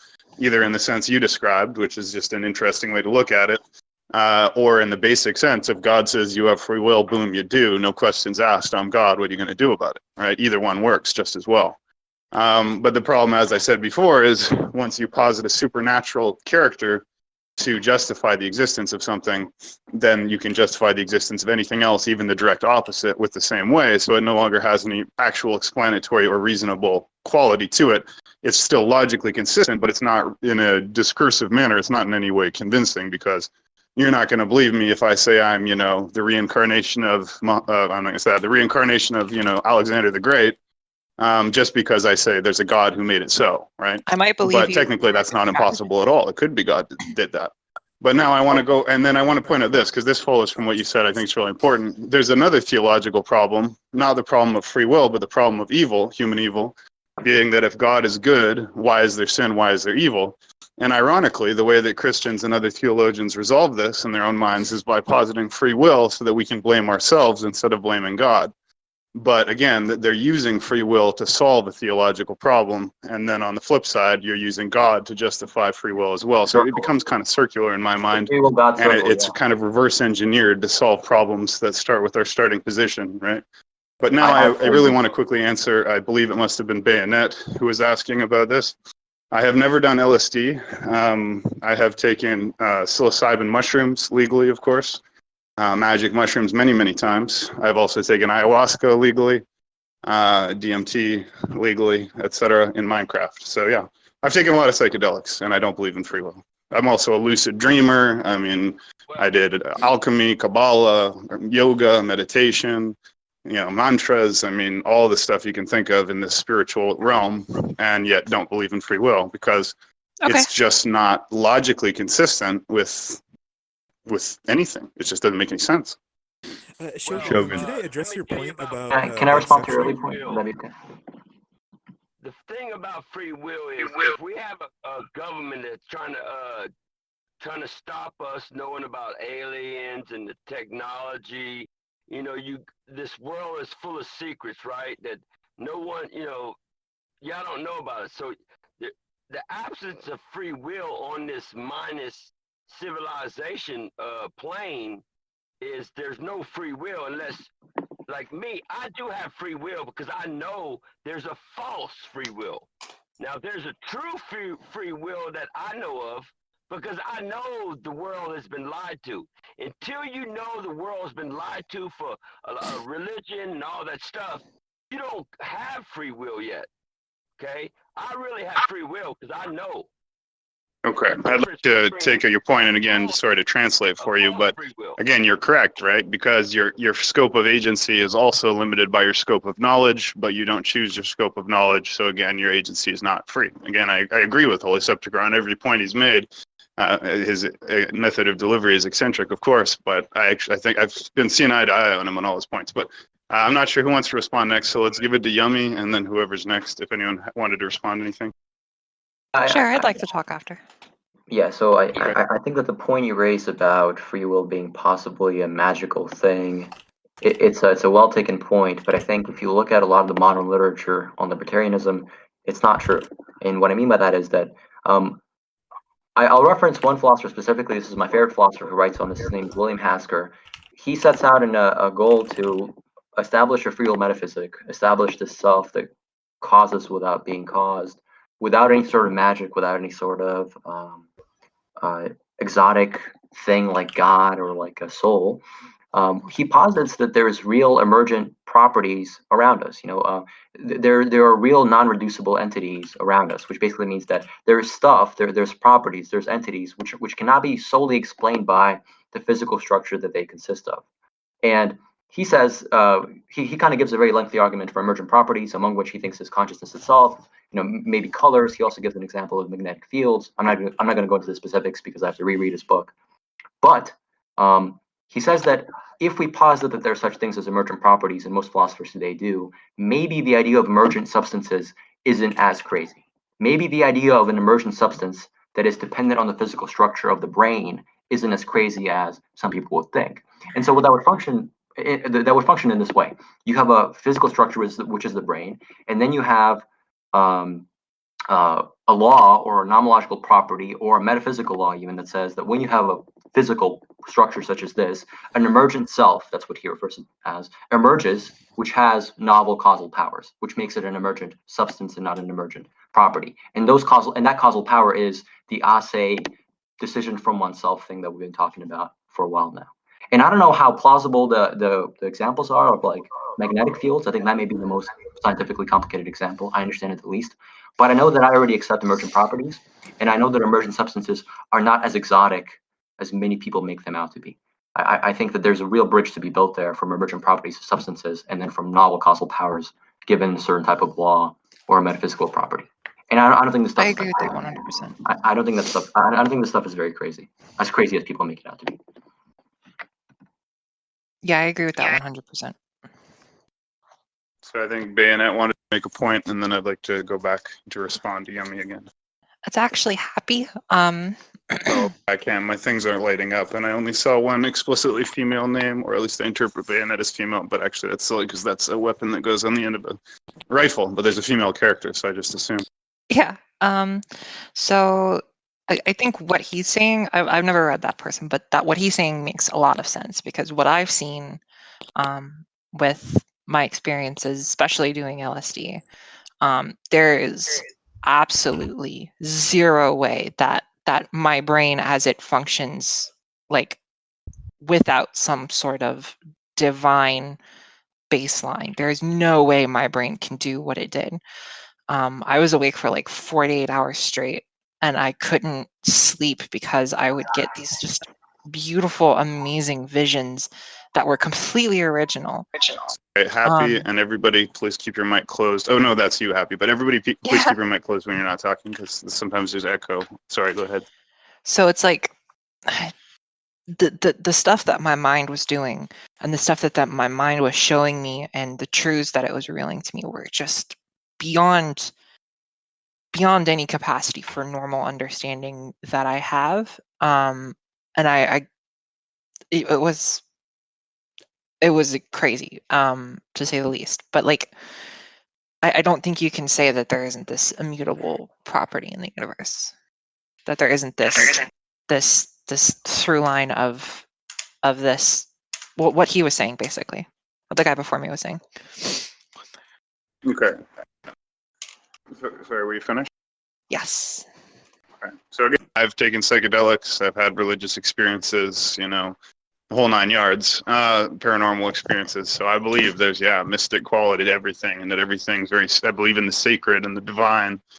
But again, none of that entails free will. And I like the way of looking at it in terms of emergent properties of biology, right? That things like consciousness that can't be understood at a lower level can emerge out of a higher level of organization as emergent properties, and then you could speculate that free will is such a thing.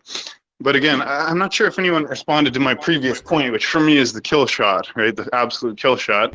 Because there exist liminal cases that I think even the most hardcore believer in free will would have to admit represents a total negation of will of any kind, free or otherwise, right? Even constrained will can be negated so that there is now a total subordination of will to something external or someone external, right? So I use the example of parasitic fungi and parasites that can control people or animals or plants or whatever, insects.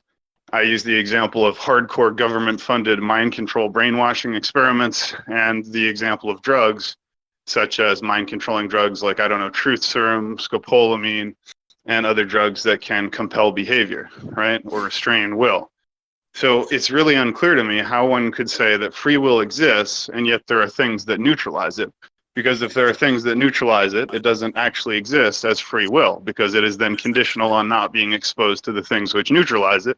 If there's things that neutralize it, and those things are not even particularly rare and can actually be found basically all over the place in different ways, then free will doesn't exist, because all you're saying then is I am fortunate enough through random blind chance to have avoided exposure to the numerous things that would eliminate my free will, which would again mean that your will is not free but constrained by chance and many other things as well.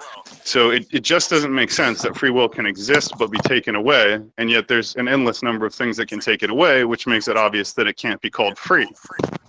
Allow me Shogun, to give can I you as address your point direct a there? response as I can to this. The mere fact that a hand can be cut off, or that a hand can be restrained, or that a hand can be put in a I don't know what you call those things that the police uses, the metal things, Handcuffs. does not mean you do not have a hand. The mere fact that your eye can be poked out or could be covered with a hand does not mean you do not have an eye. And the mere fact that the free will can be negated through really, really powerful external causes does not mean that you do not have a free will. That something can be reduced or something can be lessened or could be deleted does not mean that you do not have that capacity. I hold Sorry. Shogun, may I address your point? You can finish, and then whoever was going to speak next can go ahead. Give you a previous example. Let's say that before you had this parasite in your brain, you would get up. So let me give you like a framework. I think that when you make a decision, you have a set of live options in front of you, a set of live choices that you can choose between. These choices either have similar weights or maybe radically different weights. It doesn't matter. But these are the live options. You don't have an infinite number of live options anytime you make a decision. There's only a certain set of things that come to your mind that you contemplate between and that you choose between. Okay. Let's say that when you took this before you took this parasite, you were a really nice guy. You know, the only live options that you contemplated before making a decision were really positive ones. So you would help people, that you would, aid them, that you would give them money, give them help, whatever. After you take the parasite, when you contemplate how to relate to another person, all you can think of is to hurt them, to kick them, to make them feel bad, whatever. Okay, the mere fact that your set of choices has shifted from one category to another does not mean that you no longer have libertarian free will. Okay, before you had a libertarian free will choice between good choices and better choices. Now you have a libertarian free will that makes you choose between bad choices and worse choices. And to me, if I have an agent that is choosing between good choices and less good choices, choosing the less good choice is making a bad choice. In that same way, when you have a bad agent and they have a bunch of bad options, only a bunch of bad options, and they take the least bad option that they can through their free will, even if they only have bad options, they're still exercising the free will to do something relatively good. They're making a good choice all in all. So it's perfectly compatible with external causal determination, not determination, but influence, that you have libertarian free will. Because all that does, in my case, if I believe in free will, is change your set of choices to another set of a different nature or a different character or whatever. So I don't see the incompatibility here. Okay, I understand your point, and then I'd like to make a response point, but whoever spoke up first, please go ahead. Yeah, if I may address it, I really like the way Yummy described that, and he provided a nice logical framework. I just want to add to what he said. Here's something else to consider, Shogun. In life, sometimes the exceptions prove the rule. So. So if you think about let's consider the example of sex or gender, right? So we know that biologically humans are male and female, but we do have a rare set of intersex conditions, also known as disorders of sexual development, where the body doesn't properly develop along a male or female line, or fully develop along a male or female line due to some, it could be an endocrine abnormality, it could be due to a receptor abnormality, or whatever the case is. But so those are exceptions. But when you take a look at those intersex conditions, you can't look at that and say, well, because there exists this exception to the rule where it's not fully male or female, that therefore gender is not like binary in terms of male and female. And a lot of liberals do that. They'll point to that and say, well, because of that, we believe gender is a spectrum. But no, gender is binary, and that exception proves the rule. And if you think about this, like the parasite example. If you believe that, the parasite is taking away the free will, right? If there was no free will to begin with, then it wouldn't make a difference. So before you had the parasite, you didn't have free will. After you had the parasite, you didn't have free will. Doesn't make a difference. But what we see is that there was free will. Well, at least for humans. I mean, in animals, we can. I don't know, that gets into theological issues and stuff. So I don't want to get into all that. But maybe it's more limited or whatever the case is. But you're moving from a state of where like apparently the organism had more free will and then it lost it, or it had it reduced, and I think that exception kind of proves the rule that and the cool thing about that is that when you see these examples, these rare situations, and they are relatively rare in biology, you can actually appreciate the free will that was present. It's sort of as a standard, when you see it taken away, then you're like, oh, now I understand what free will is. So I think that's the moral lesson there. And the last thing I wanted to say is that Yeah, actually, that's about it. Over to you guys. Okay. Thank you, Aziz, and thank you, Yummy. So there's a lot of things I want to say now. So the first thing I often find is when you have intelligent people articulating clearly on an issue for a long time and not reaching an agreement, then usually there's a definitional issue behind it. So to me, I think what this comes down to is what you call free will is what I call constrained will. But my definition is superior because it is indeed constrained and not free. So the term free will, even with the qualifier libertarian, is a misnomer, right? And I never argued that will didn't exist, agency doesn't exist, or choice doesn't exist. In all reality, these things, pragmatically speaking, do exist. But none of these things are properly described as free, and all of them are properly described as constrained and determined. Now, what Yummy said prior about why a brain parasite isn't incompatible with free will is because it limits your scope of choices, right? That would be, but you still choose between them. So first of all, that would be true if that was how this works. I don't believe that is how this works, and I'm going to argue that people actually don't make choices in the actual sense at all. And also these parasites, right? They don't necessarily give you a limited scope of options. They give you no options at all, right? So when one of these parasites infects a grasshopper, the grasshopper doesn't choose, am I going to, be mean to other grasshoppers or nice? It jumps in the water and commits instantaneous suicide to feed itself to a fish to spread the parasite. So its will is not limited to a smaller field of choices. Its will no longer exists at all. It's like somebody has hot-wired its brain and is sitting there with controls on its head and moving little dials to make it do whatever it wants. So in the hardcore cases, mind control, parasites, etc., hypnotism, whatever you want to use as an example, it's not that it limits your choice to a narrower field, it's that it eliminates choice at all, even the illusion of choice. Now, again, when we're taking all these examples, we're altering something biologically or physically, takes away what you call free will, then you're already admitting to yourself, if you would just listen to what you're saying, that your free will is biologically determined, because changing it changes the biological determinants to something else. And so that which you thought you had, which you call free will, is taken away by a biological change, which means it was biologically determined. And to call biologically determined free will free is, it doesn't make sense. It's biologically determined will, right? And, if I take your brain out of your head, your scope of activities is gone, right? It's just, and again, I'm not a materialist. I believe in the supernatural. Now, the last thing I wanted to say about why there's no such thing as choice is because you don't actually get a set of choices to choose from. At any given time, there's always one impulse acting upon you strong enough to override any conflicting impulse. Now, what that overriding strongest impulse is always going to change, right? So on that moment when hunger is the strongest influence binding upon you, then you will do what is necessary to obtain food. When lust is the strongest impulse upon you, you will pursue sex. When pride is, you will perhaps act in a way that might be dignified, right? So if I'm a martial artist, I'm trying to food and I want to act with honor, then if that will to act with honor is the strongest impulse upon me, then I may constrain my other desires, such as like something that would cause me to dishonor myself, like, I don't know, getting drunk or cheating on my wife or something, right? But again, all that means is that at any given time, there is a strongest impulse upon you. Therefore, there is no choice, right? You cannot choose to act on the second strongest impulse or the third strongest impulse. You will always act on the strongest impulse by definition. That's the problem. And I guess I have one more important point, which is they have actually done studies where they wired people up to brain scans, and they showed that the part of their brain that tells the narrative or conceptual or cognitive story about why we act the way we do activates after the decision is made. So if I put a donut and a tomato in front of you and you reach for the donut, if I watch your brain quick enough, I'm going to see that you reach for the donut first and then explain to yourself why you did it second. Therefore, free will is truly an illusion created by us writing stories why we do the things we do after we do them.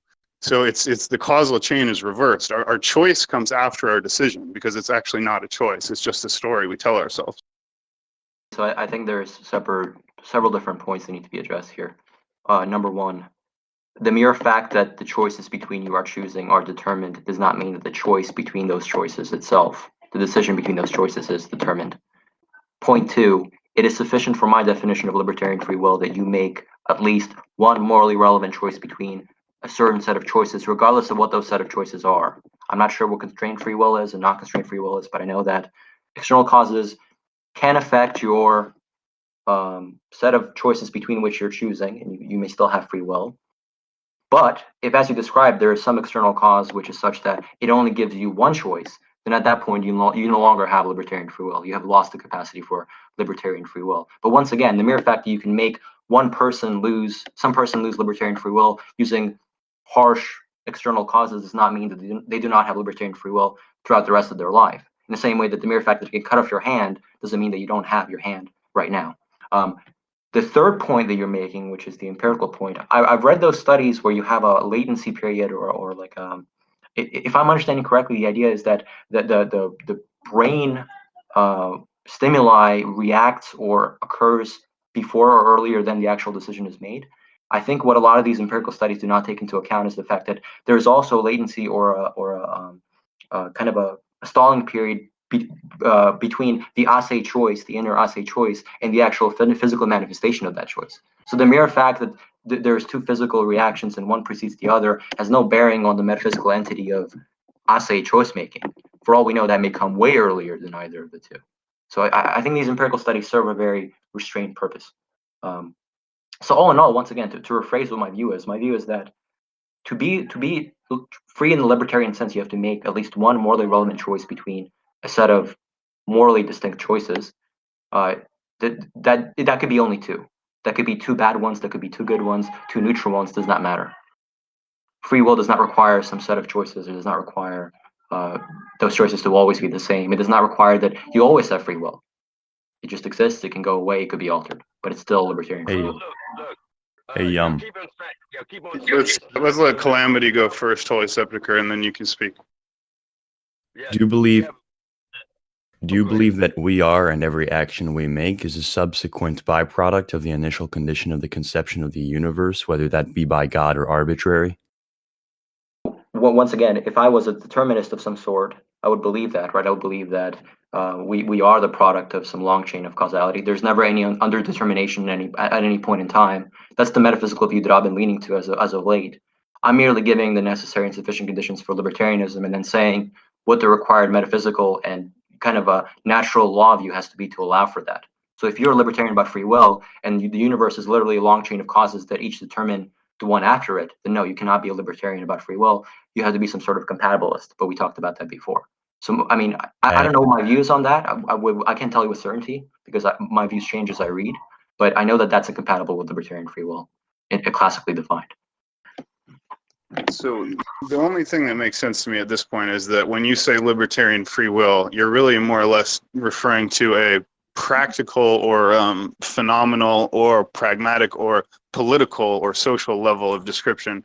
So you're simply, when you say I have libertarian free will, you're just distinguishing yourself from like a slave or someone who has a gun to their back of their head, because you would probably not say they have libertarian free will in those conditions.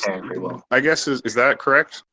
So when I say libertarian free will, what I mean is purely a metaphysical notion. So for example, if we find in the world that most people have their set of choices restrained by television, genetics, environment, people, that in reality the outcome of the decisions they make is largely fixed by external causes, that's still compatible with libertarian free will. Because to me, libertarian free will is the metaphysical capacity to make a assay, uncaused choice between a certain set of choices that is given to you. You do not have to be the creator of those choices as well. So mine is a non-political, non-social, non-environmental, none of those things. It's a purely metaphysical capacity, which I'm defining to be libertarian free will. I don't know whether I believe in it, but I think this is the most classical, true definition of it.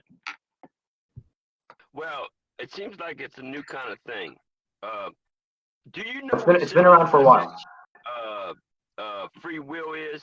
You can't do the liberal thing because you have no idea what civilization. Can you explain to me about civilization, free will?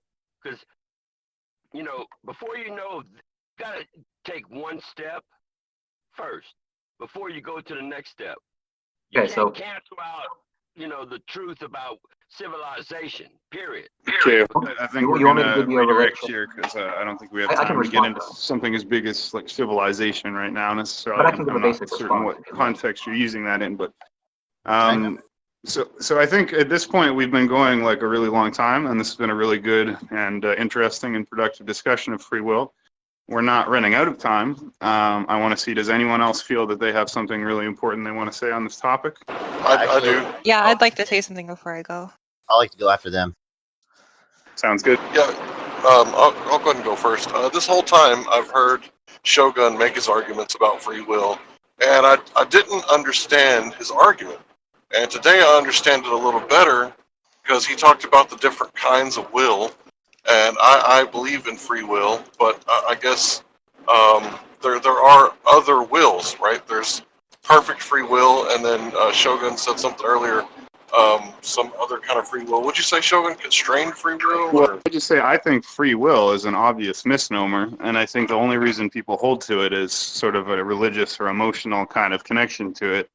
Will exists, right? So right now I can choose between a range of options, but to call that free will, to me, it's just a fairly obvious bad definition, because if the choices I make are determined by a whole concatenation of things, then to call it free is just, it's almost like a oxymoron.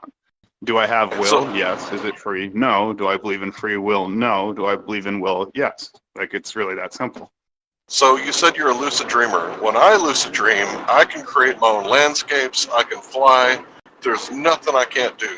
I can, have sex with a woman, anything I can think of, I can do it when I'm having a lucid dream. Once I know that I'm dreaming, I can fly. So that would be free will. But here on Earth, in this 3D realm, right, I can't fly. So in a sense, today I finally understand what you mean about we don't have free will. Yeah, thank you. However, I do need to respond to that also. I'm also actually I was a very, very advanced lucid dreamer, not at both, just very, very advanced at like all kinds of dream magic. So fly, summon things, throw fireballs, teleport, like I could do all those things at will. And yet even in that case, I wouldn't say I had free will. And I know you're going to say, what the hell? Even if you had like almost omniscient magic powers to do whatever you want, you wouldn't have free will? And I'd say, no, not really. Because, that's not that different than being a multi-billionaire on Earth. If you're a multi-billionaire on Earth, you can choose to have women appear, you can get on a plane and go anywhere on Earth, you can essentially have anything you want delivered to you. But does a billionaire have free will? No. Does a lucid dreamer have free will even in the lucid dream? I would say no. And then you would say, why? Because as I believe it was Calamity mentioned, every choice determines on the starting conditions which are not chosen and fall like dominoes from there.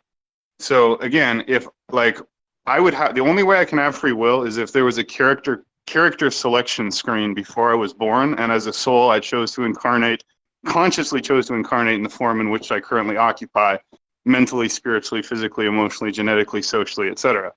Now, if that's the case, then I'd say yes, there was free will, and the moment of free will was before we were born.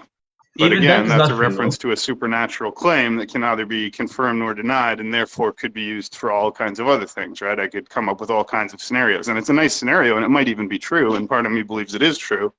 But in the scope of logic based on this world and what can actually be known and understood, we can't make that claim, and because we can't defend it, right? I can't prove to you that I had a character selection screen. What we see in the world is that we don't choose where we're born or in what bodies, right? We see ugly people, short people, fat people, people with health conditions, and we assume they didn't choose that. They just had a bad roll of the dice, right? So my point is, and I'm sorry to go on long, I am a man, and I'm a heterosexual man. Therefore, when I'm lucid dreaming, I choose to have sex with a girl. I don't choose to have sex with a guy, not because my free will is to choose that. I'm literally compelled to desire what I desire. I don't have a choice in that. And because I don't have a choice to be gay, I'm forced to be straight whether I like it or not. Then I can intuit that the gay, then my will is still not free. So it's all a concatenation of events, right? If I am born with certain wants, desires, needs, and then I have certain developments and I develop a certain personality. And even in a lucid dream, what I'm doing is all determined by past things, and it's still therefore not free. It's amazing. And we're free from physical constraints, but there's still other constraints on us. I agree. I'll be quick. So when you said in lucid dreaming you don't have free will, at first it took me aback, but I'll be quick as I can. So I was in the mountains, flying around the mountains, and I was like, oh, I want to go see the desert. I've never actually been to a desert, and what my mind projected was a video game desert. Right, it was Zelda Breath of the Wild, because I'd never been to the desert. And this is very interesting because I meant to project an actual desert, but what I projected because of my limited experience was a video game desert. So you're making a lot of sense to me right now. Well, do you want to know my theory on lucid dreaming? It's you're being fucked with by aliens at the time. Holograms of your eyes. Mind reading The NSA constantly talks about how the aliens and the intelligence people are mind control and fucking with them and stuff, right? And then there's these electronic weapons and targeted harassment. Apparently, like there really are patents Greenland, for mind USA. control technologies. But we've already been through this, and we've already explained, I think, the differences in what we're trying to talk about here. Yeah, so can I, if it's cool, I'd like to piggyback off that. So when it comes to free will, like the masses, like the public, their understanding of what the free will is, I don't think that's actual free will. What I believe free will is like a conscious decision, free of any desire or any like influence from hormones and other factors like history or your environment. But the thing is, like, the thing that people don't really take into consideration, I don't know if you guys covered this, like, but there are very subtle influences. Like you guys were talking about parasites, but there's also like a gut biome. There's bacteria inside your gut biome that makes you crave sugar. So you end up wanting to get sugary products, and that influences your decisions. Or subliminal influences. You may have seen something in the newspaper about bowling 2 weeks ago, and then the next thing you know, like it pops up again, like, oh wow, maybe I should go bowling, and that wasn't really a free will choice. It was more of a subconscious implant of desire. So I believe that it's kind of both. It's probably like the dualism kind of like. But basically, what I'm just saying is like, if you are to make, if free will is to exist, it's to exist within a conscious decision.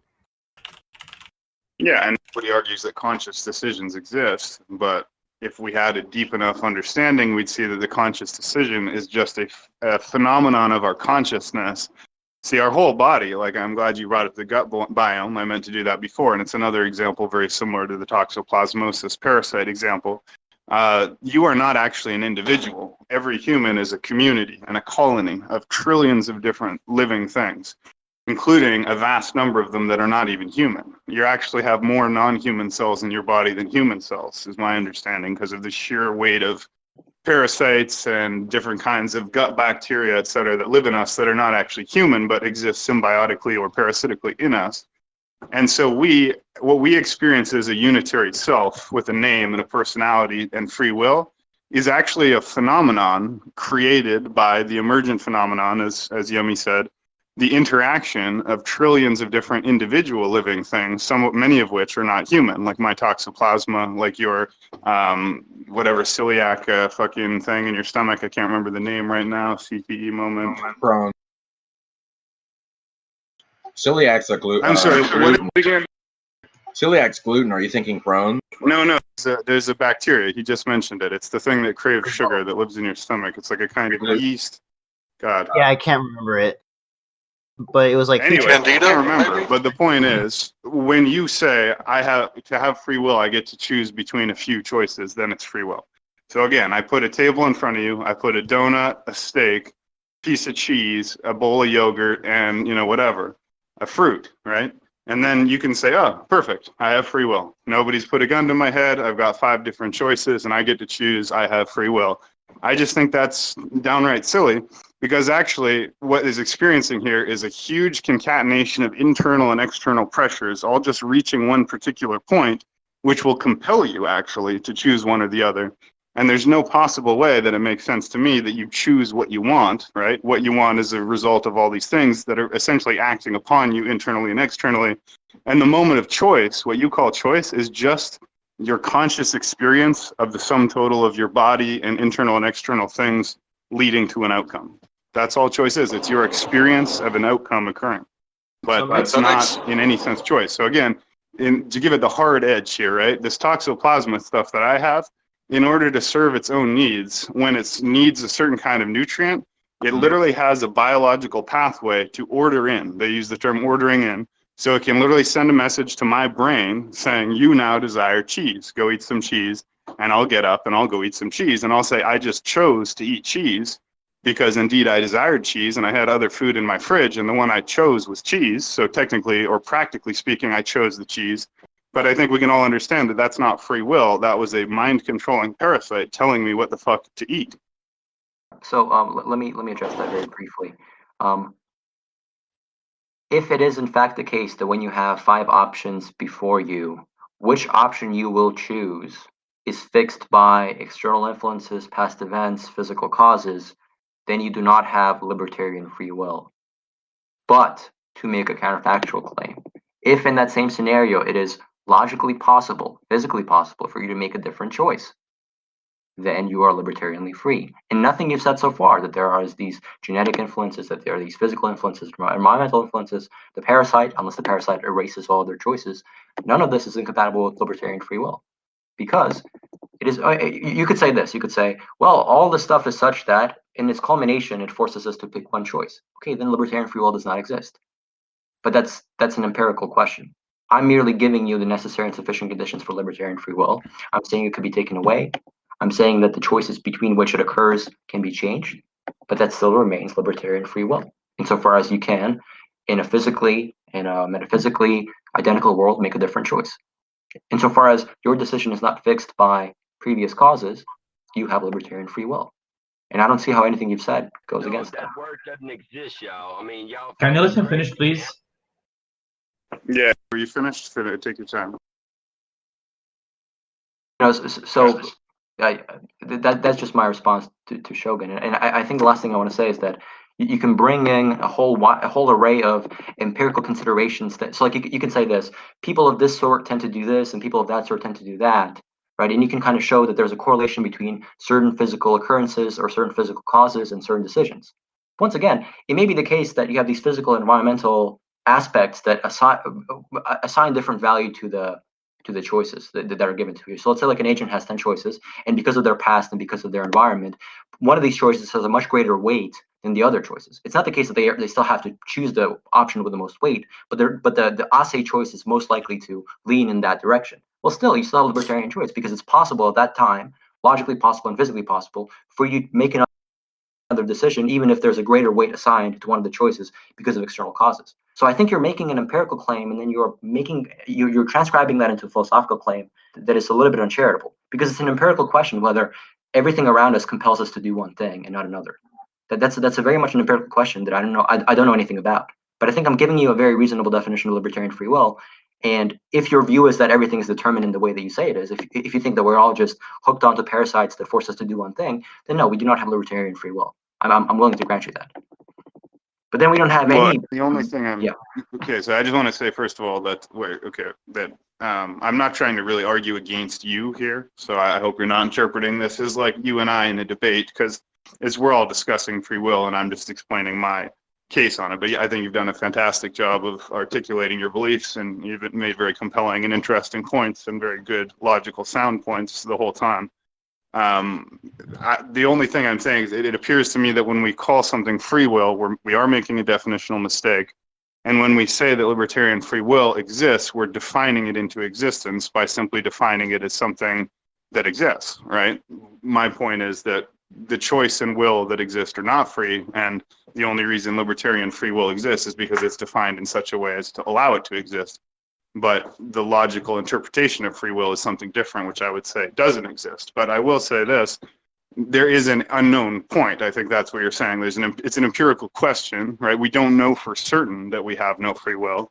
And I'll grant you that. I'm just saying, it seems very difficult to understand. And for all the reasons I've laid out, I just think it should just be called will and not free will.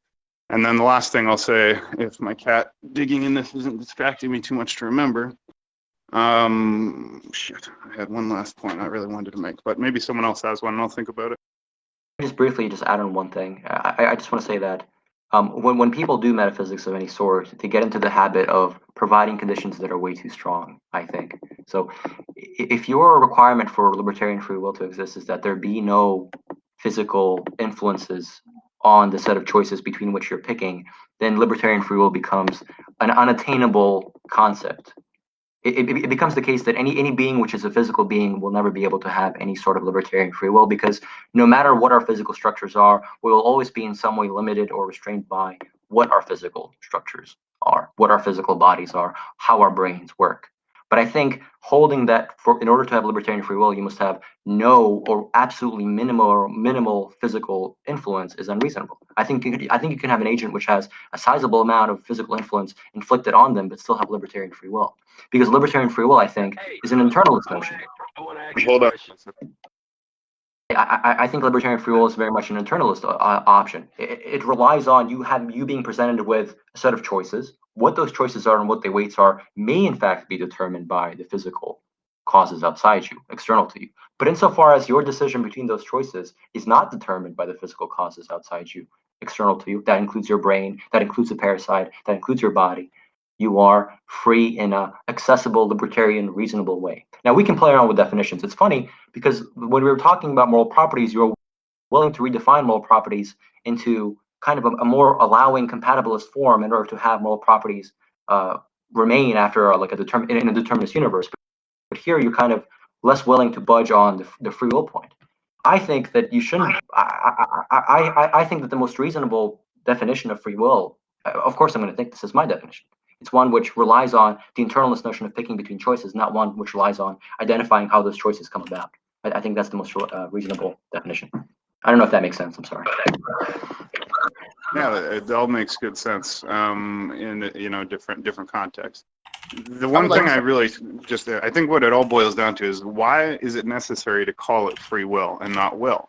Because everything that you're describing, I can understand as will, but it's just, as we've explained, it isn't free. So again, if you're under even one constraint, then that isn't actually free. It's not a free state.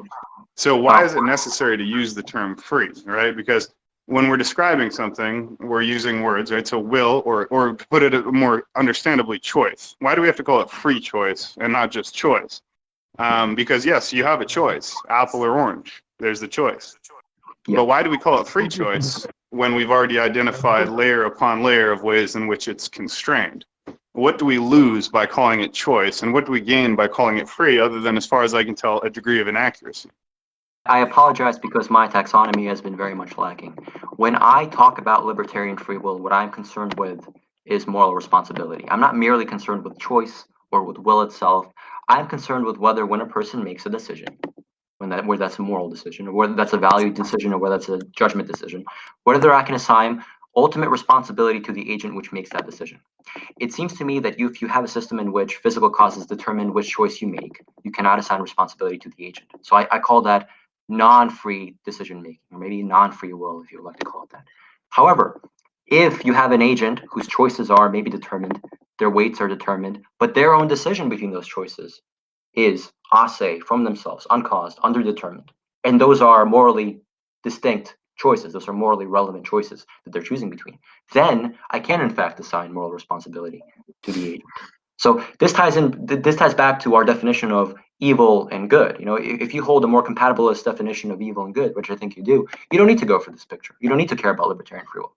But if you hold a definition, my definition, which is a more volition relying definition of moral properties, then you do have to go in for a libertarian picture, an uncaused picture, because then it's the agent themselves in which this causal chain of command ends it. If I don't have that, then the causal chain goes way back to the beginning of time, as somebody before said, or maybe it's randomness. But I need the decision to be in the agent themselves. I cannot have that be determined. That's the point. Well, I understand that, right? But that's kind of what I was saying before. You need this to be this way. You need to be able to assign ultimate moral responsibility. And at the end of the day, I think that's why free will exists. It's to enable this attribution of ultimate moral responsibility. And I fundamentally disagree that absolute moral responsibility exists. So just like I say, free will doesn't exist, but will exists. Moral responsibility exists. It's just not absolute moral responsibility in the same way. So even though I don't believe in free will, I still hold myself to account for my actions. When I do something wrong, I apologize and I say I should not have done that. And I may elaborate some of the, reasons that I wasn't free, right? I might say, I had a few drinks, or, I just had a really shitty day, or my mom just died, and that's why I acted the way I did. But at the end of the day, I'm still going to say, but I'm really sorry, I shouldn't have said that, and please forgive me. because I still accept my moral responsibility despite my disbelief in free will, right?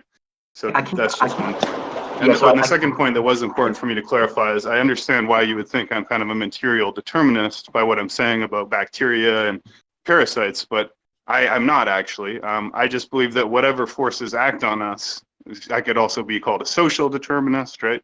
Education, culture, but even a religious determinist. God made us the way we are and the universe the way it is, and only he could have made it otherwise because nobody could go against God. So whatever is God's plan.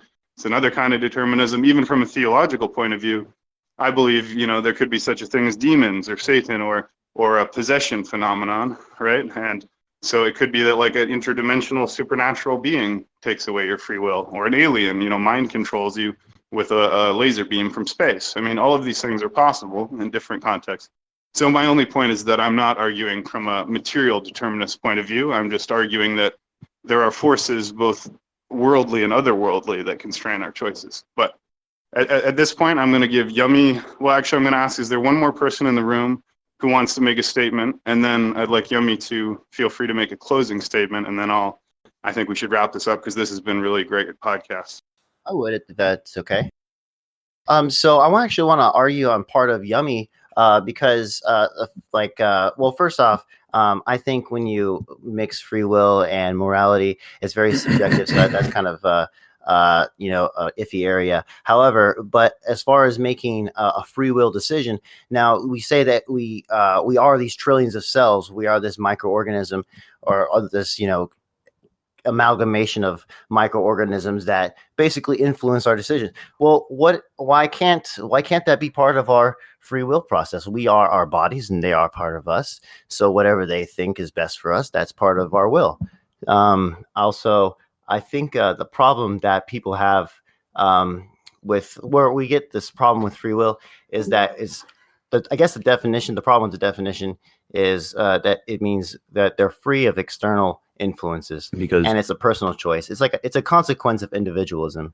So what the meaning of freedom is, it's just like a free choice, and the choice being the better options of all of them.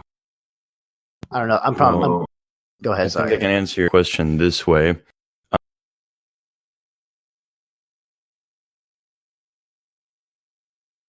Dependence with us, like bacteria, colonies of bacteria, and also the DNA that we share with other organisms and microorganisms, such as the large and unaccounted for portion of our genetic code that we share with the viruses due to probably them replicating within us.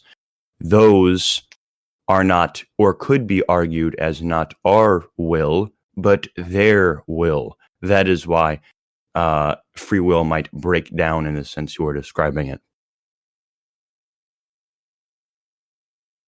So I think it's a good time to wrap this up because there's only so much, quality content you want to cram into one podcast at a time.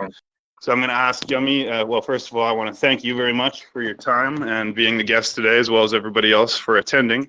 This has been excellent. And then I'd just like to ask if you have any, closing message for anyone on this platform you'd like to get out, whatever that might be, or wrapping it up in whatever way you wish. Shogun, it's been a true honor. I hope this is a long and prosperous friendship where we have many, many more such podcasts. I want to make a brief note about philosophy. If you noticed, what we did in this podcast was we took an analysis of a concept. We actually began with moral properties, and we systematically addressed what the entailments of our definition of moral properties are for free will. And I think if Shogun and I were to sit down and talk for a long time, we would find that our systems of belief, the way morality interacts with will or free will or constrained will, is different between the two of us. And a lot of philosophy, I think, is identifying what we hold our concepts to mean, and then identifying whether they are in accordance with reality, whether we have good evidence for holding that these things truly exist out in the real world. I think we left a lot of epistemology untouched, which is something that we probably should discuss in the future. But I think the methodology we've taken here, what we've begun to do, is a systematic analysis of a lot of concepts, not only morality and free will, but eventually the metaphysics of time, the metaphysics of choice and causality, many, many really cool, exciting things. So I think this is a very good introduction and a very fruitful and prosperous method. So I thank you for having me. It's been a once again a big honor. Thank you so much. Well, thank you very much, and the honor has certainly been mine as well. And I agree. This will certainly be. We could even do, a recurring podcast about philosophy, anything you want. But yeah, I'm always open. Send me a DM anytime you want to do another event. That being said, thank you everybody for attending. Thank you everybody for participating. Thank you to Belushi for recording. And we are now going to jump back to the other room. But first, let me just remind you, we're the Roundtable Discord server. Find us by Googling Roundtable Discord or through the conspiracy or politics heading of Discord. And do be sure to join all of our social media on the server. You can find it on the server. You can also find it at Facebook, Instagram, Twitter, theroundtablediscord.com. And we even have a GoFundMe and a Patreon, and our web store will be up and running soon. The graphic design for our shirts, hoodies, hats, and posters is finished, and it's fucking awesome. So looking forward to that. Okay, thanks everybody, and let's jump down to Roundtable for free conversation. Thanks a lot.